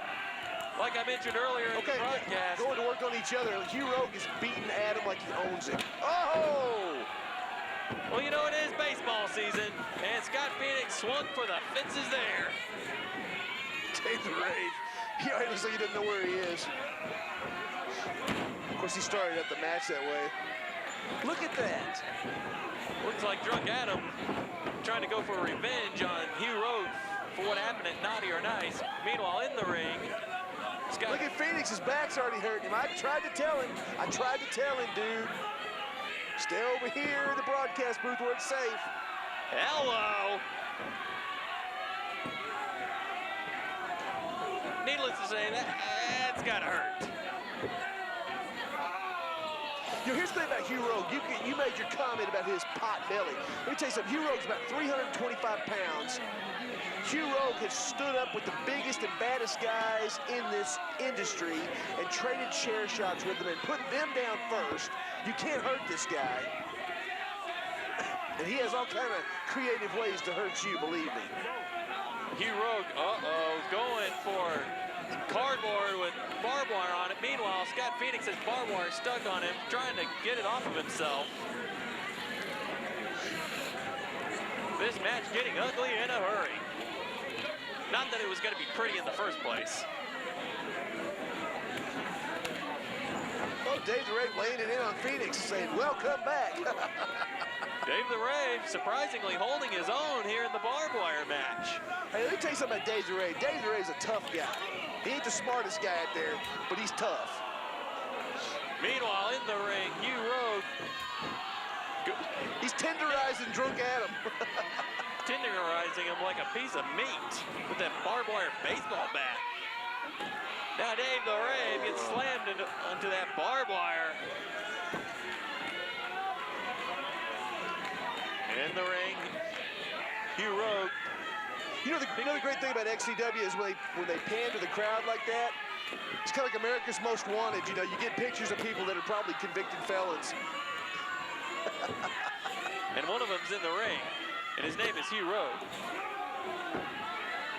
Looks like a convicted felon Never anyway. Convicted. Well, he looks like he could be a convicted felon. Oh, Phoenix. Dave the Rave sandwich with the side of Scott Phoenix coming up. Oh, good grief. And a side of elbow for good measure. I think I just saw peanut butter coming out of Dave the Rave's backside. Drunk Adam slammed on that barbed wire. Let's look at that on the replay. Good Lord, that was almost like it turned into a pile driver. 1, 2. But Drunk Adam miraculously getting the shoulder up. Meanwhile, outside the ring, Scott Phoenix choking away on Dave the Rave with that barbed wire. It's a good thing Adam has that Tupperware skeleton. Phoenix picking Dave the Rave up. Dave the Rave's got that barbed wire wrapped around him. Meanwhile, Hugh Rogue's got a bucket of what on earth? Uh-oh. Those are thumbtacks, ladies and gentlemen. Good Lord, how many thumbtacks is that? Let's count them all. 1, 2, and... Send your guesses in to xcwonline.net or xcwprowrestling.com. And the winner gets absolutely nothing. The winner gets a date with Matt Shannon. Look at Adam, he's already lacerated. Drunk Adam suplex on those thumbtacks. Hugh Rogue only getting a 2 count. I don't think you're going to beat Drunk Adam that way. Just a foot across the chest there. Got to cover it better than that. Phoenix has that barbed wire caught in his hair. Oh! And it looks like he'll have more of it caught in his hair. Let me help you with that, Scott Phoenix. Looks like he'll need a barber to help him out with that one. Oh, knowing Phoenix, he's already put in a call to Vidal Sassoon to come help him out. Meanwhile, Drunk Adam on the comeback trail. Takes Hugh Rogue down with the cross body onto the barbed wire. And Drunk Adam only gets a 2 count. Oh, Hugh Rogue may have some of that barbed wire caught in his hair. Yeah, but I've never had a conversation with Hugh Rogue where he's told me about all the conditioner he uses in his hair like Phoenix. Oh, and Drunk Adam digging into Hugh Rogue's head with that barbed wire baseball bat, but Dave the Rave kicking Drunk Adam right in the head. Adam's used to that. He grew up with that. That's why he was disciplined as a child. He was beaten with barbed wire and kicked in the face. That must have been a very interesting upbringing. And Scott Phoenix he's lacerated himself. Bleeding all over the place. He gashed him good. I guess you could say Scott Phoenix and Drunk Adam are blood brothers, as it were. Dave the Rave slammed face first into that steel post. Uh-oh. And now Dave the Rave will be singing soprano. He can join Steve Moody and the Vienna Boys Choir. As we see on the replay, inside the ring, Drunk Adam suplexing Hugh Rogue onto that barbed wire. Now Drunk Adam going outside the ring. This is already out of hand, but I would expect no less from these 4 guys, I'm telling you. Dave the Rave's showing me a little something. I tell you what, he's taking a beating, but he's dishing it out, too. Dave the Rave, certainly a big surprise here in the barbed wire match. He could very well win this match himself. I mean, let's not get carried away. But be that as it may. If Dave the Rave doesn't die in this match, it'll be a victory for him. A moral victory, as it were, as if there are any morals in XCW. Uh-oh. Scott Phoenix getting ready to choke slam Dave the Rave. Oh, but Dave the Rave blocked it with some forearm shots to the head of Scott Phoenix. Oh, but Phoenix takes him down with the big boot. Dave the Rave falls into that barbed wire. Oh, and into that chair, too. Oh, my gosh, it didn't move. Dave the Rave could have broken his hip there. Meanwhile, in the ring, Drunk Adam picking Hugh Rogue up. Some forearm shots to the head, whips him into the ropes. Drop kick onto Hugh Rogue, takes him down. Hello. Look at Dave the Rave shaking it off. That is 2 chair shots. Dave the Rave saying he wants more. Thank you, sir. May I have another? Scott Phoenix with a trifecta. Here we see it on the replay. That last one could have taken Dave the Rave totally out of it, as if he was into it to begin with. Like I said, I got to give Dave the Rave a world of credit. He's still breathing. We mentioned earlier, Dave the Rave was the underdog going into this match. Just the fact that he's still standing is a testament. Well, this goes back a little bit in BattleBox history, which I can because I've been around forever. But I tell you what, Dave the Rave was in a match like this once before, and he ran away the whole time, and now he's standing there, and he's giving Scott Phoenix all he wants. He's taking it. Look at that. Scott Phoenix digging that barbed wire into the mouth of Dave the Rave. That's not going to taste very good, needless to say.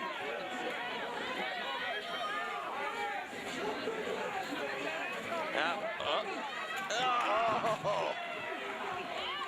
Now he's going to smell like the fans at ringside. Oh, that's... Words cannot describe that, ladies and gentlemen. Scott Phoenix showing that in his spare time, he's a trash man by day, wrestler by night. But Dave cuts him off there and kicks him right. Oh, yeah.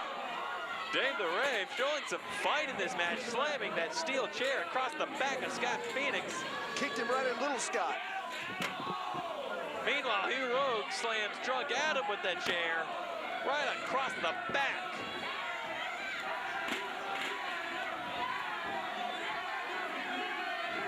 Meanwhile, in the ring, Phoenix whips Dave the Rave to the ropes, takes him down with another big boot onto the thumbtacks. Oh, no. This is not good. This is horror history right here. Oh, good. Full cradle pile driver by Hugh Rogue. Meanwhile, in the ring, Scott Phoenix only gets a 2 count. We see on the replay, choke slams Dave the Rave onto the thumbtacks. Look at this. Oh, man. Dave the Rave sending Scott Phoenix into that barbed wire in the corner. And he's caught him in that cat o' nine tails.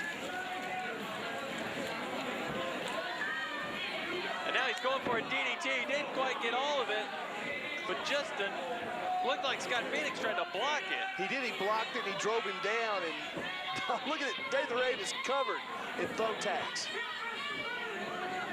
Now Dave the Rave going up top. Uh-oh. Oh, but Hugh Rogue's got him. Oh, no. Oh! Well, that's... Rest in peace. Dave the Rave's got to be dead after that. Dave the Rave. August 16th, 1971. He's dead. No, he's... He's on life support. No, I think he's still dead. You know, like a chicken had to move around after you rip its head off. I think that's what happened to Dave the Rave there. Somebody get some EMTs out here, please. Now Hugh Rogue's getting what he's wanted all along. A little piece of Scott Phoenix. He's got him up there, that Death Valley driver. If he hits this, it is all over but the crying. Death Valley driver onto the barbed wire. And Hugh Rogue picks up the victory. In the cage of death, it will be Red Dog, Jack Drastic, Red Barnes, and Hugh Rogue. That's gonna be one ugly match. As if this match wasn't ugly. Speaking of ugly, remind me to ask Phoenix if it was worth it. There's your winner right there. Although he doesn't look much like a winner at this point. I'll tell you what, that's still my pick right there. Because I guarantee you, I'll promise you something. Red Dog will not intimidate Hugh Rogue. There you go. Now, come on. Welcome back. Welcome back. Hugh Rogue won the match. What did he need to do that for? To prove a point. He already proved his point. He won the match. He just said, Scott Phoenix, who's your daddy?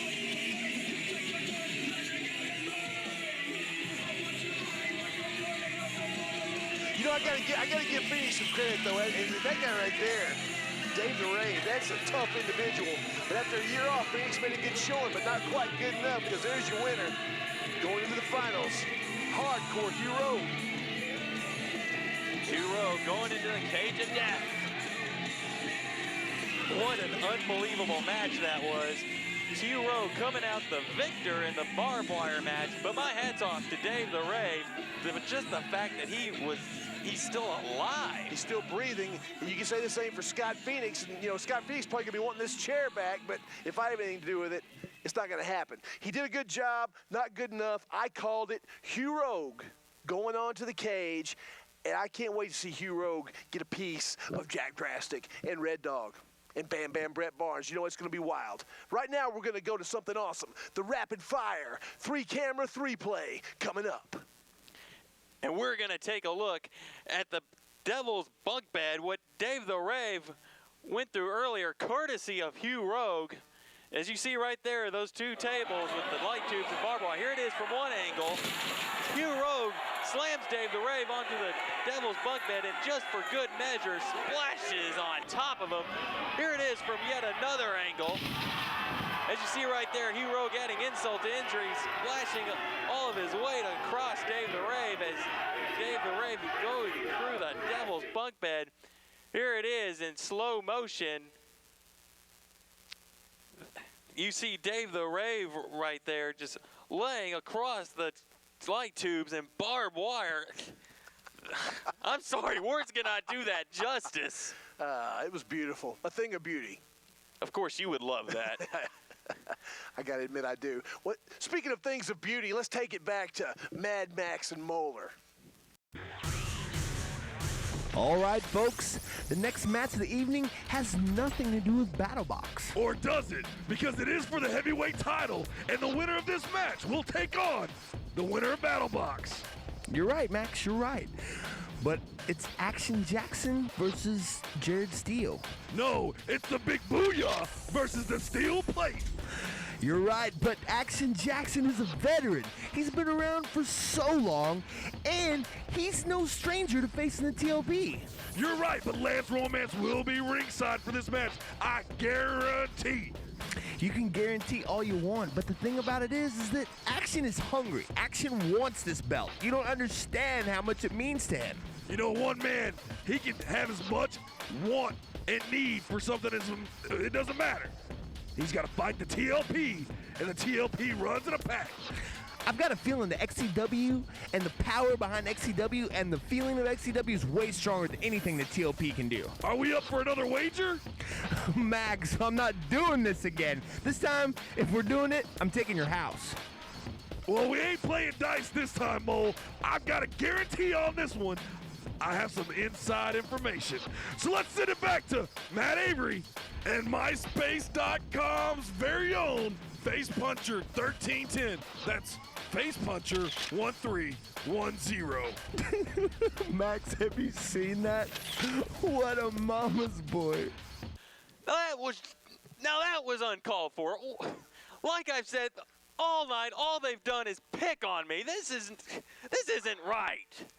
What is wrong with these people? Just calling them like they see them, I guess. Speaking of people that I don't particularly like, here's one coming out right now. There's his music. The one and only Action Jackson. As we get set for an XCW World Heavyweight Championship match, as Action Jackson gets a shot at the champion, Jared Steele. Certainly no love lost between these two, as they have just been at each other's throats for the longest time here at XCW. You know, I used to like Action Jackson when I was a little kid, you know, and wanted to dance in the ring and stuff with AJ, but I gotta be honest with you. This guy has whined and moaned and complained and cried about getting this title shot, earning this title shot, how the man's trying to keep him down. Well, you know what? He got his shot now, and it's against the guy holding the prize, the biggest prize in wrestling today, the XCW Heavyweight Championship, held by this man, Jared Steele. Well, some may say that Action Jackson has been pleading his case because every time he's had a shot at the XCW title, the True Life players have been out to basically screw him over. Just like I'm sorry, I'm sorry, I cannot be objective during this match. I cannot stand Lance Romance for damn sure. And the fact that Jared Steele is the XCW World Champion makes me sick. You know, jealousy is not a pretty sight, okay? And I'm having to sit here and look at it. But let me tell you something. It's okay. It's okay to be jealous. It's okay to wish that you could walk in the shoes of a guy like Jared Steele. But there he is. That's the man that's at the top of the mountain here at XCW. And there he is, accompanied by the greatest mind in wrestling and the captain, Lance Romance. Be that as it may, Jared Steele and Action Jackson are set to go one-on-one in this match. But with Lance Romance outside the ring, this might as well be a handicap match. Are you saying that Action Jackson is a handicap wrestler? No, I'm saying that Lance Romance will probably try to interfere in this match because he knows that Jared Steele probably can't beat Action Jackson on his own. Oh, please.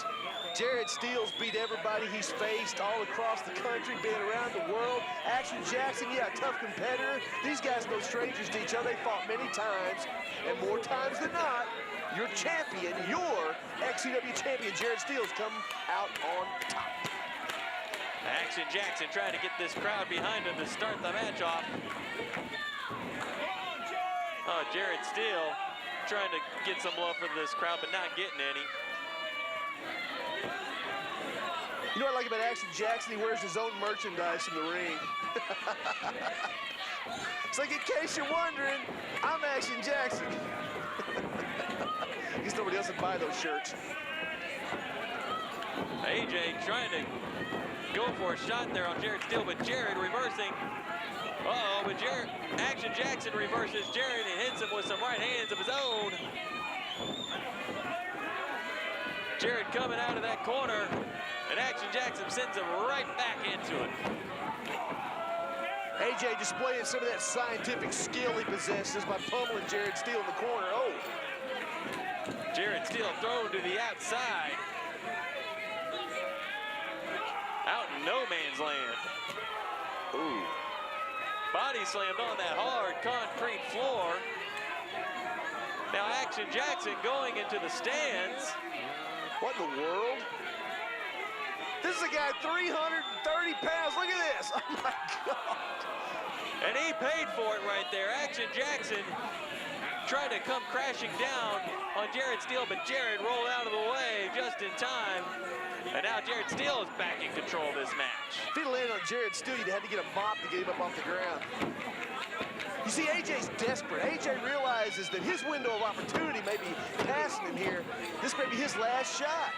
Because you know what? That's the thing about XCW. You lose here, you go back to the bottom of the barrel, and everybody's trying to get on top of XCW. Jared Steele raking Action Jackson's eyes across those ropes. Like he's trying to blind him. Now Jared clotheslining Action Jackson over the top rope.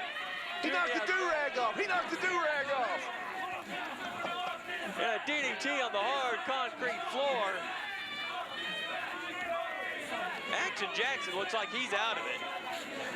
This match could be over quicker than we thought. Now Lance Romance throwing a chair on top of Action Jackson. Like I said, this might as well be a 2-on-1 handicap. No, he's giving him a chair to help him get up off the ground. This Lance showing some good sportsmanship. You asked about the player's sportsmanship. There you have it right there. Doesn't look like too much sportsmanship to me. He's letting him sit down. See, that's awfully nice of him. No, he's setting him up. Well, look at this. Lance Romance on the ring apron. The player taking a big puff. Oh, God, he went for a senton and missed. That's what he gets for trying to get involved in this match. We see it on the replay. Rough landing for the captain. As Action Jackson throws Jared Steele into those chairs outside the ring.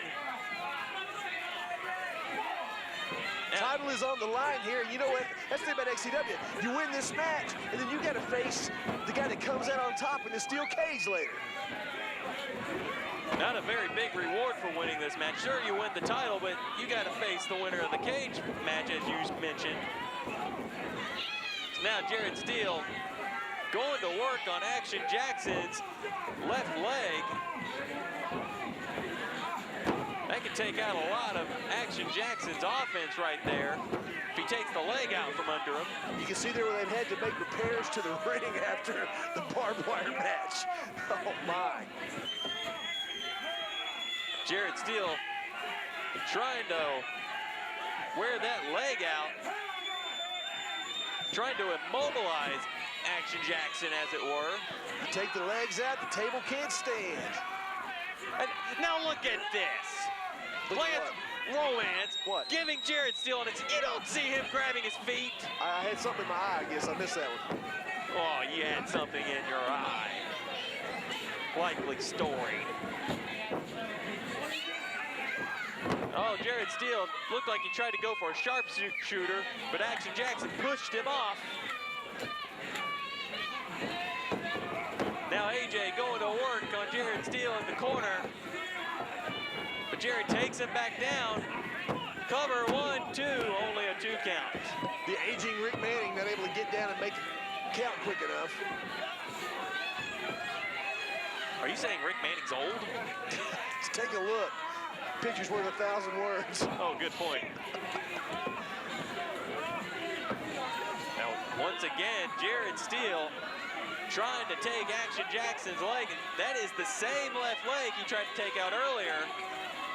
Very smart, strategic wrestling on the part of Jared Steele.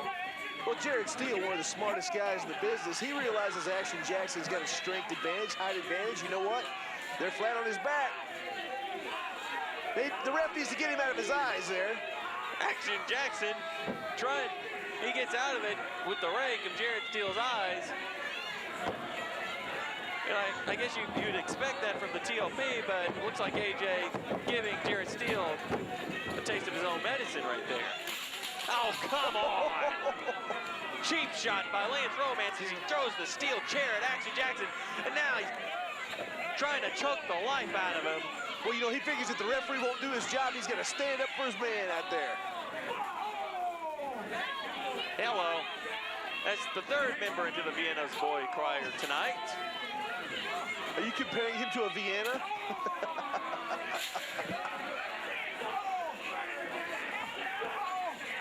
Jared Steele going to work on the lower back, it looks like, on Action Jackson. Oh, trying to slam him to that post, but Action Jackson fighting back. Oh, Lance Romance threw the chair at AJ, but AJ caught it. Oh, my gosh.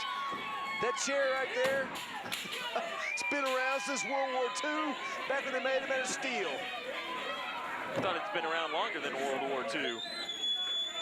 But be that as it may, AJ rolls Jared Steele back into the ring. Jared Steele down and out. Now Action Jackson just standing on top of Jared Steele. Trying to take his wind out. Jared Steele out on the ring apron.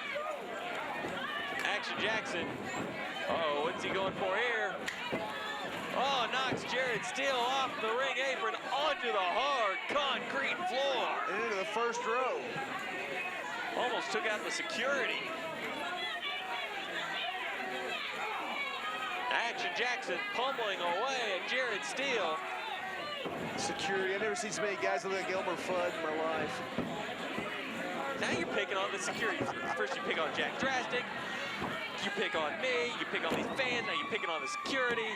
Meanwhile, Make the call, Matt Shannon. 2 count. Meanwhile, Action Jackson only got a 2 count. Fast count by Rick Manning. Now earlier you're picking on Rick Manning for being a slow count. Action Jackson taking Jared Steele down to his knees with that hard right hand. Now AJ going up top. Oh, but Jared Steele takes him down with a drop kick, and both men are down and they are out. AJ feeling a little bit like a cruiserweight tonight. Oh, Jared Steele first to get up, going for a cover. 1, 2, only a 2 count. Both men very slow to get up, as they have just been going at it back and forth in this match, taking each other out. And now Jared Steele on top. Oh, but AJ caught him. Big booyah, that could do it. 1, 2, and look at that. That's what I'm talking about. What? This being like I said, this might as well be a 2-on-1 handicap match as Lance Romance gets Action Jackson off of Jared Steele. Get him off there. He was saying, hey, good move. He's showing that sportsmanship you were asking about earlier. Action Jackson could have had this match won. He goes for another big booyah. 1, 2, but this time Jared gets the foot on the ropes. He was too close to the ropes there. Now AJ dragging him to the middle of the ring. What in the world? Hey, what on earth? Oh, this may go down as oh my God. Action Jackson going for a big senton from the top. But Jarrett Steele rolled out of the way just in time, and all Action Jackson got was canvas. And now Jarrett Steele dragging Action Jackson out into the middle of the ring. Like he's setting him up. Jarrett Steele setting Action Jackson up. He's got him in the sharpshooter. This could do it right here. He's tapping out. He's tapping out. I don't see him tapping He's tapping. out. He's tapping. I don't. Wait a second. Big guy, big guy. What on earth? What is this guy doing here, and who is he? Oh, I believe that's, oh my gosh. He just took out Jarrett Steele, though. He took out Jarrett Steele now. But now he's helping up Action Jackson. Give me a break. Wait a second. Oh, Whoever this man is. that's, you know who that is? That's Kevin Payne. Oh my God, you're right. Kevin Payne, what is he doing here? It looks like he's sending a little message. What are his intentions here in XCW? I've heard lots of great things about him. Look at there. I believe he may be out, folks. This could do it right here. That's it.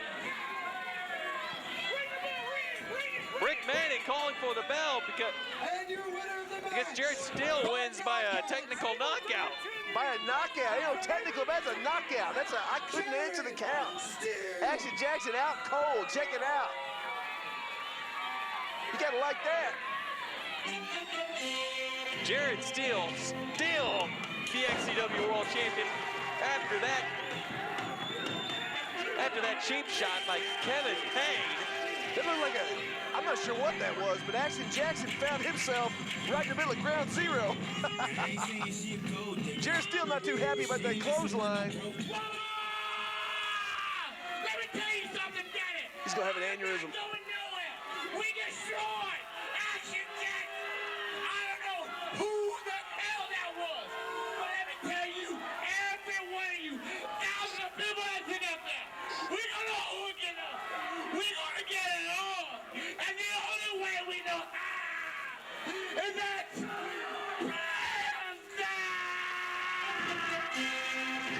Lord. I think my ears are bleeding now. As if I didn't have enough reason to hate these guys. Look, there's your XCW heavyweight champion. Your XCW heavyweight champion. That is your champion. Look at that. He's out there. He's a fan-friendly kind of guy. He's inviting these fans to come in the ring and No, he's not. celebrate with him. He's daring them to come on and fight him. He says, buy him a piece of pie.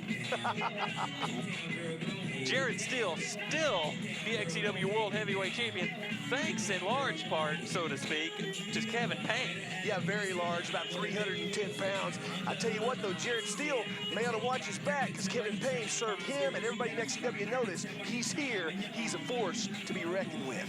Kevin Payne making his first appearance here at XCW at Battle Box, and hey, speaking of first times, this is my very first Battle Box.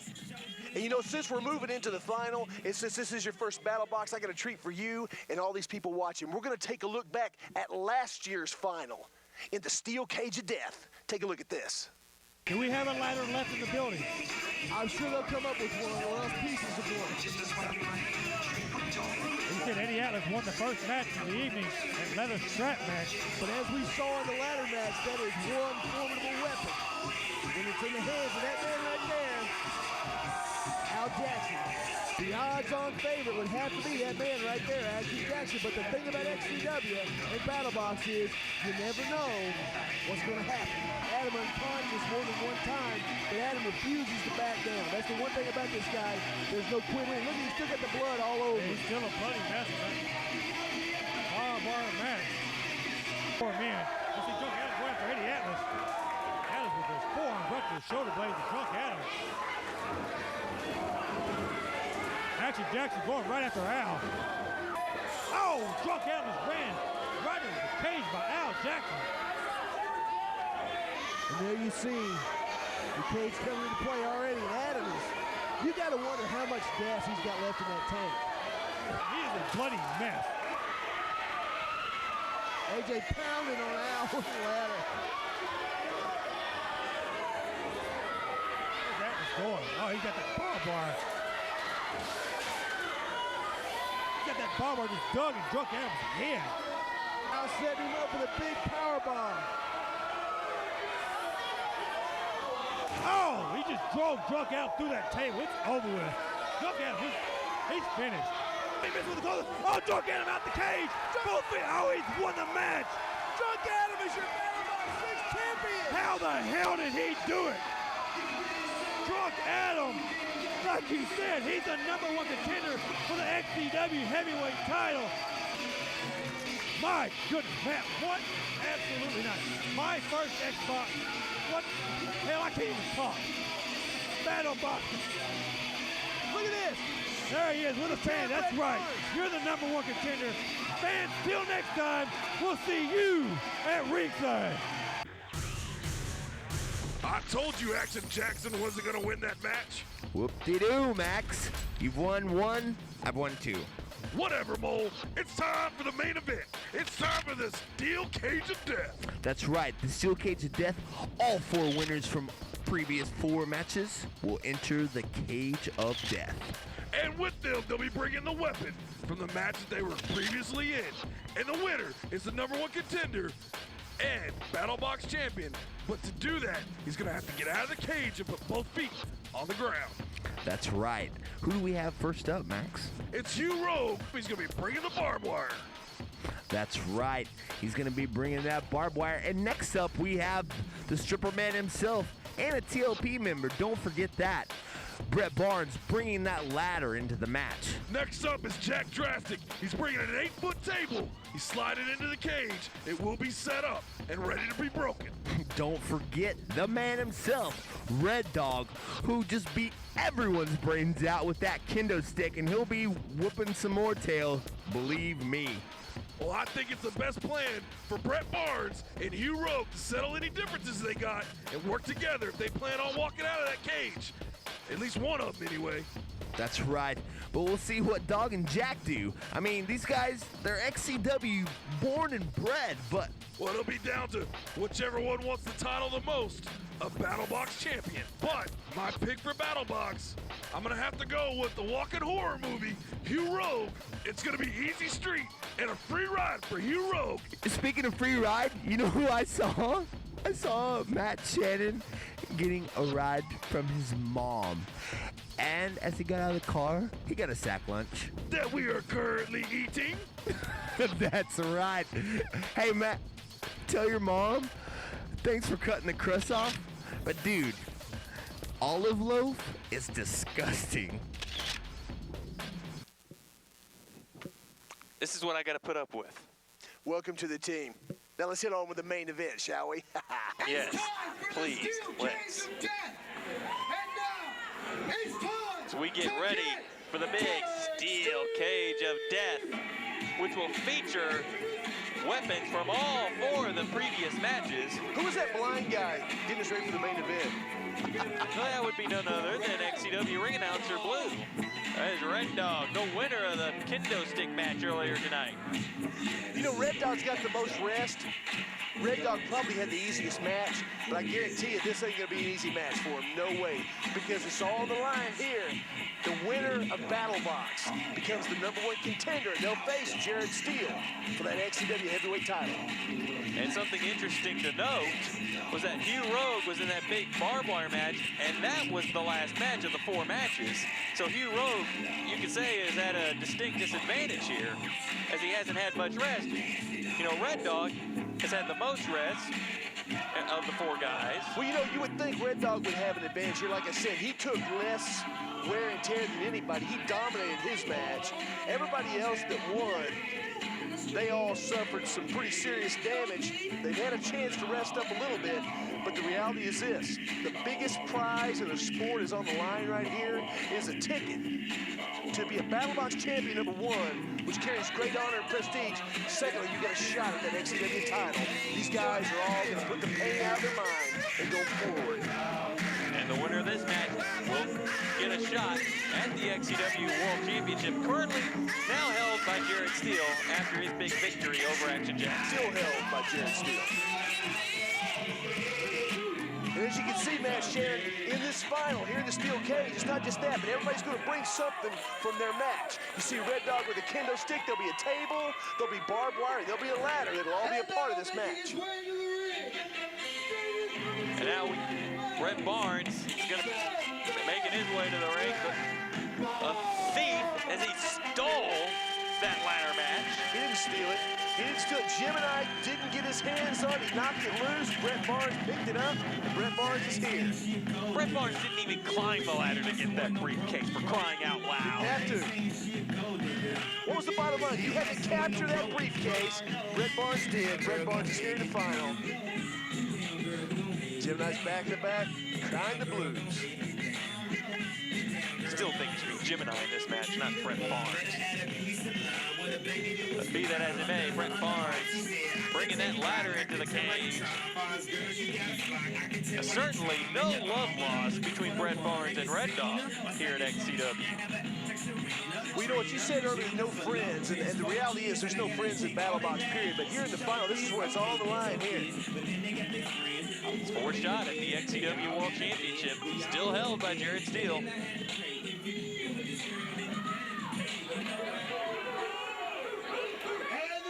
We await the arrival of Jack Drastic, the winner of the tables match.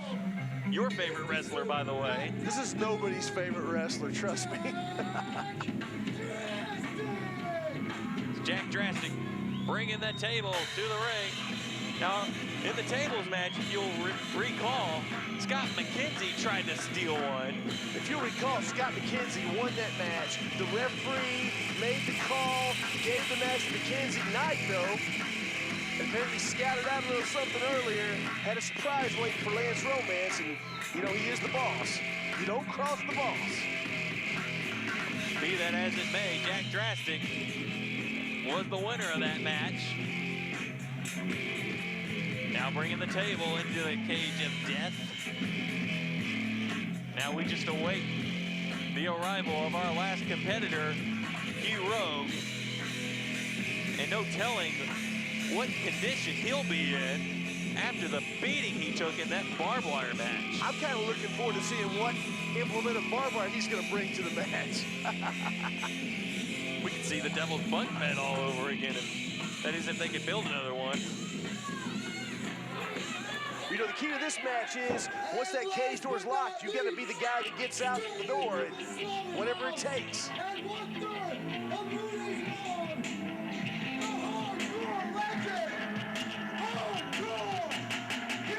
Well, let's see what implement of barbed wire Hugh Rogue brings out. He brought Steve Moody. Oh, he got the baseball bat with barbed wire. I don't think Steve Moody's much of a weapon. He can wrap the barbed wire and swing it around.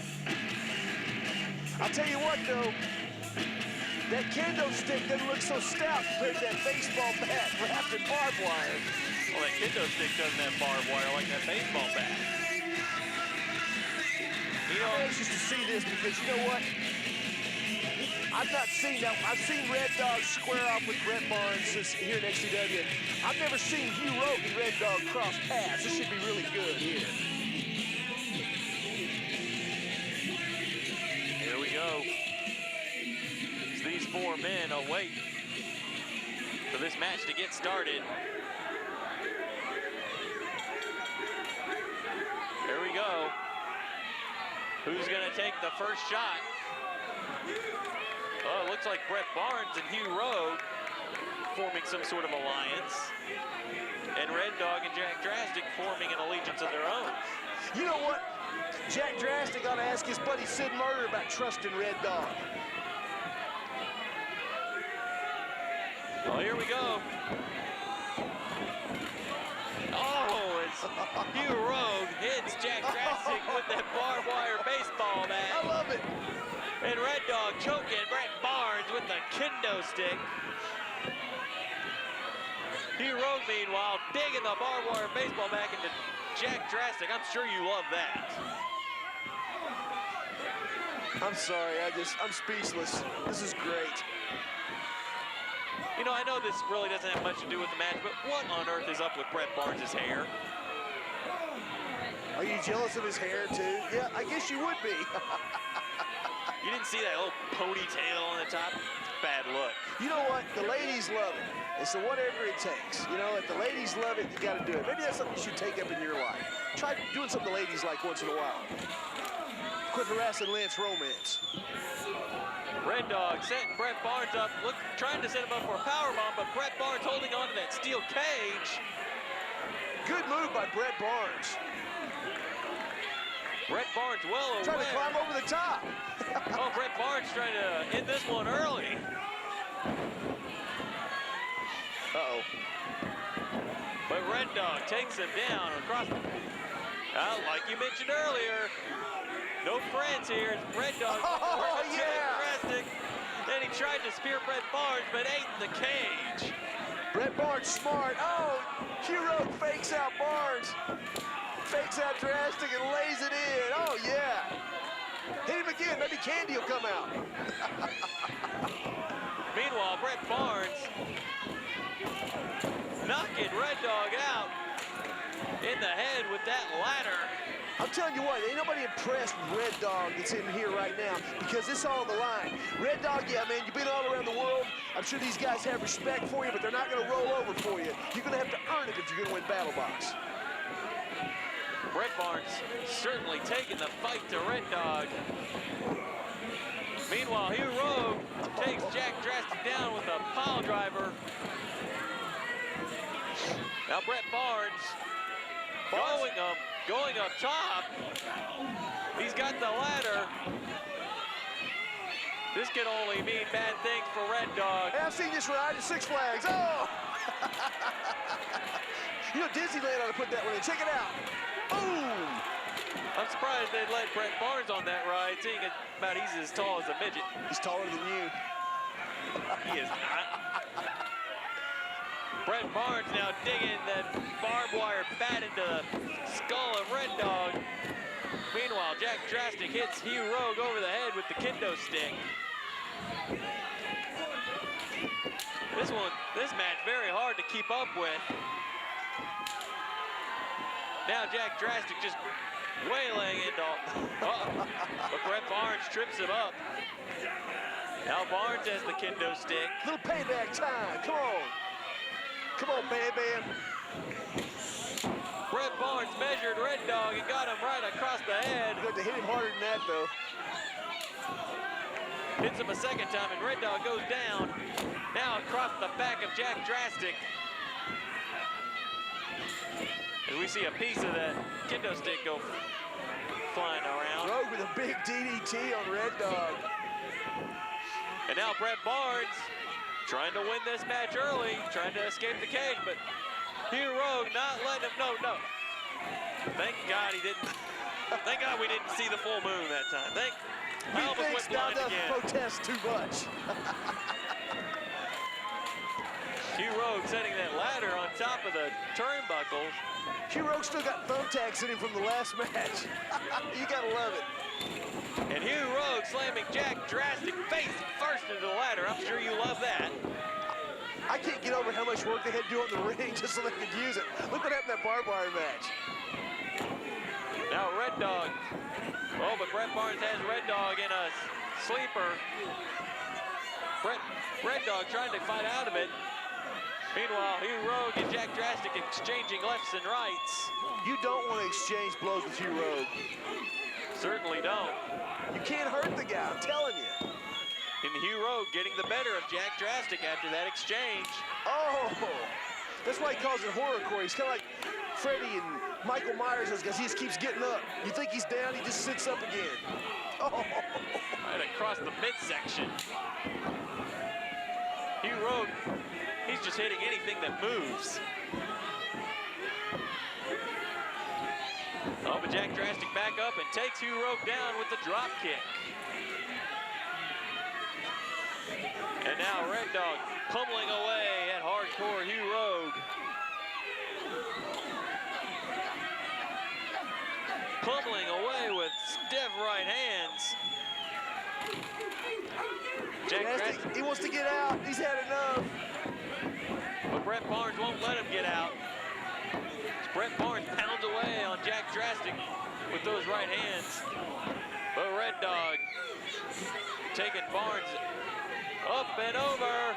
Oh! Overhead belly-to-belly suplex. Tried to slam him into the table. Didn't quite get all of it, though. He broke the end of the table. Oh, good Lord. Do you have any idea what it takes to break just the end like that? Barnes would have a broken leg after that. But Drastic has that ladder set up on Hugh Rogue. Drop kicks the ladder right in the face of Hugh Rogue. That could open up old wounds from the barbed wire match earlier. This match just getting out of hand. Cameraman got wiped out there just a minute ago. Almost losing track of this match. Jack Drastic dragging Hugh Rogue to the middle of the ring. Now he's climbing the ladder. What's he setting up for here? Setting up for a big fall, hopefully. Oh, I'm sure you would love that. Fall off, Drastic, fall off. Jack Drastic climbing to the top of the ladder. Hugh Rogue is still down and out.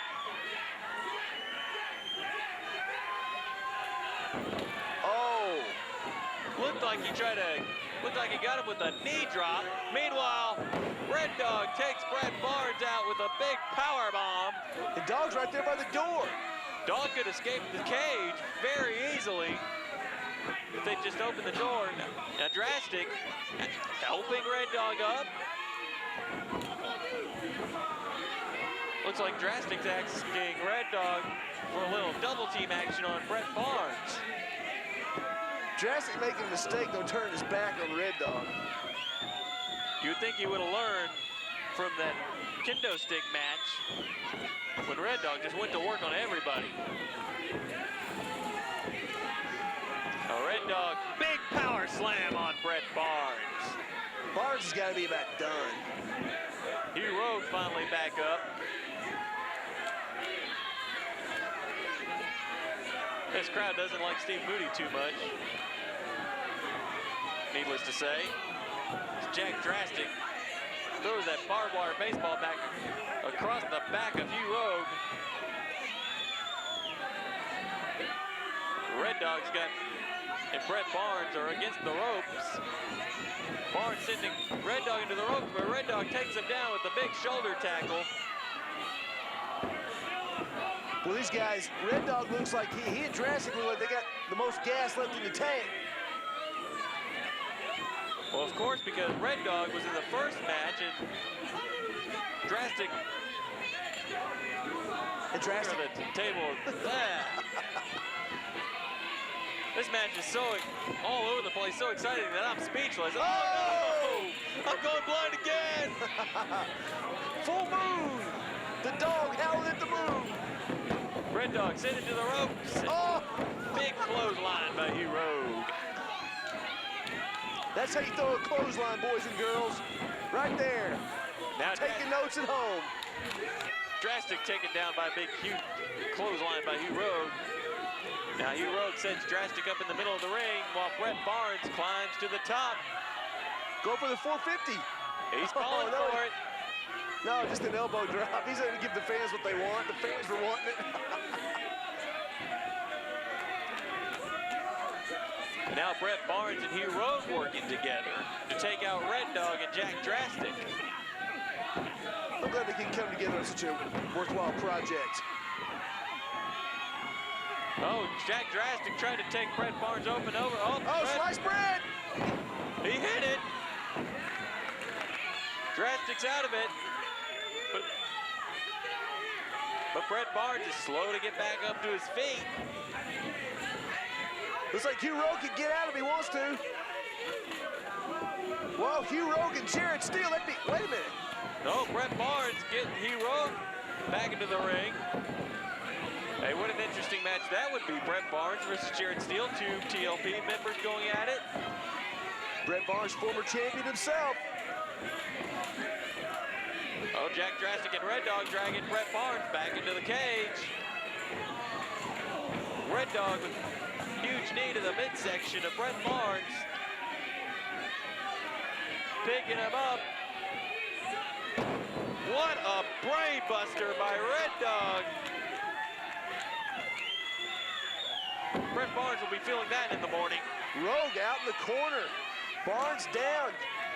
What's Red Dog doing? He could be getting out the door right now.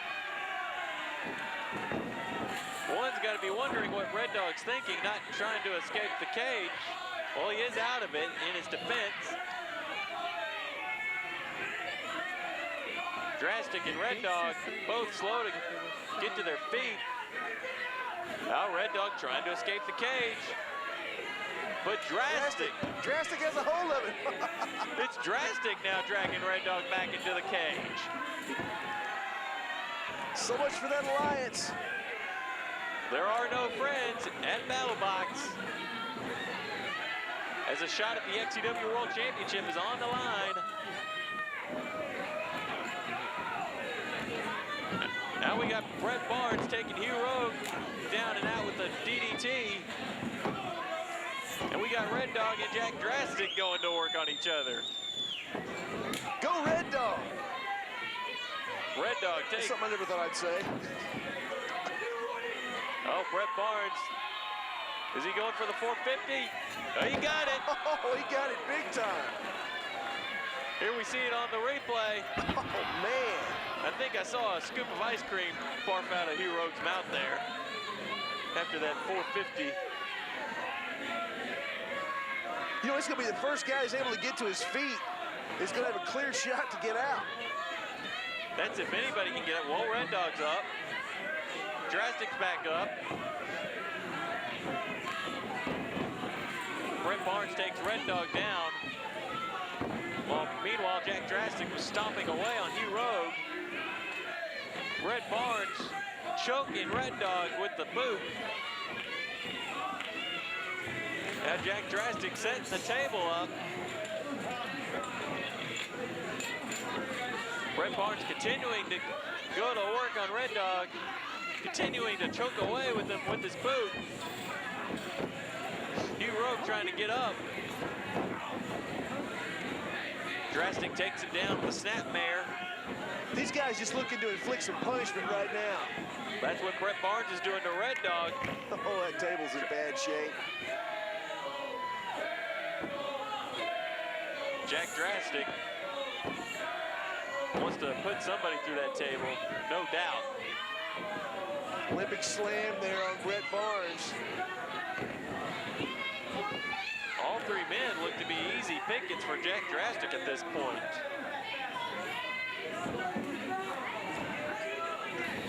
Drastic slamming Hugh Rogue face first to the table. He's setting Hugh on top of it. Red Dog shouting some instructions to Jack Drastic. Oh, like a 3D. Through the table. Brett Barnes crashing on top of Hugh Rogue. Here, we'll see it again on the replay.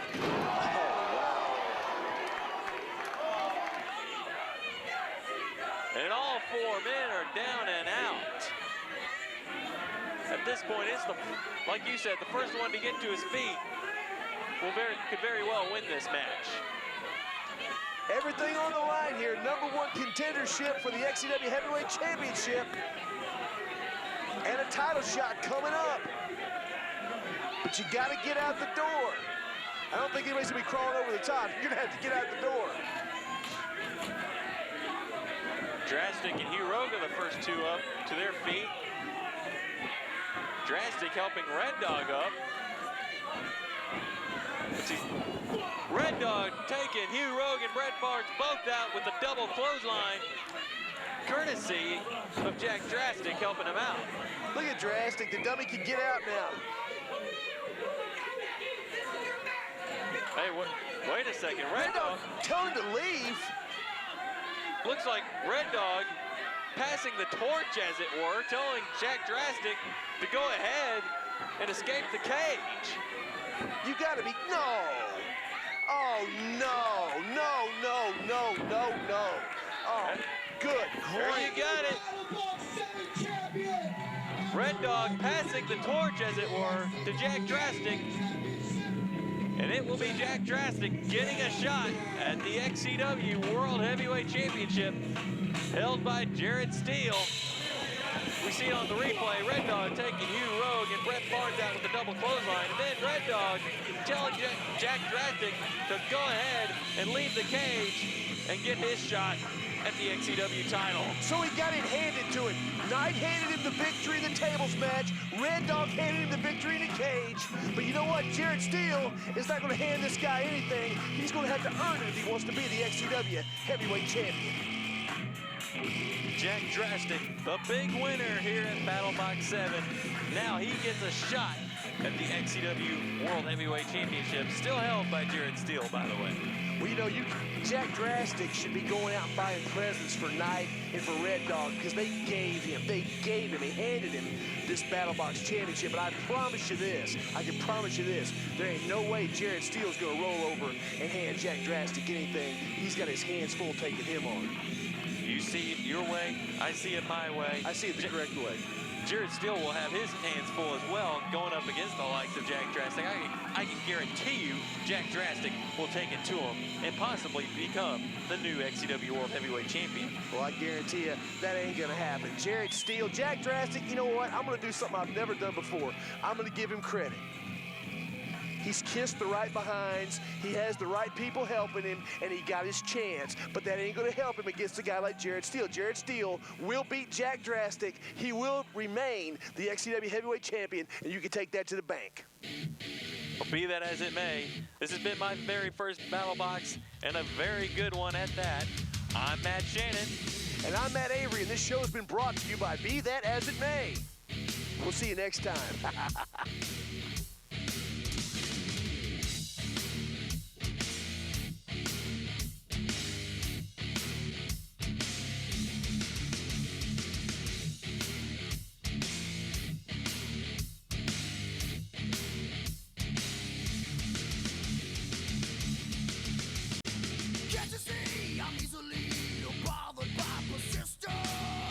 One step from lashing out at you. What else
Are you talking to me? Are you talking to me?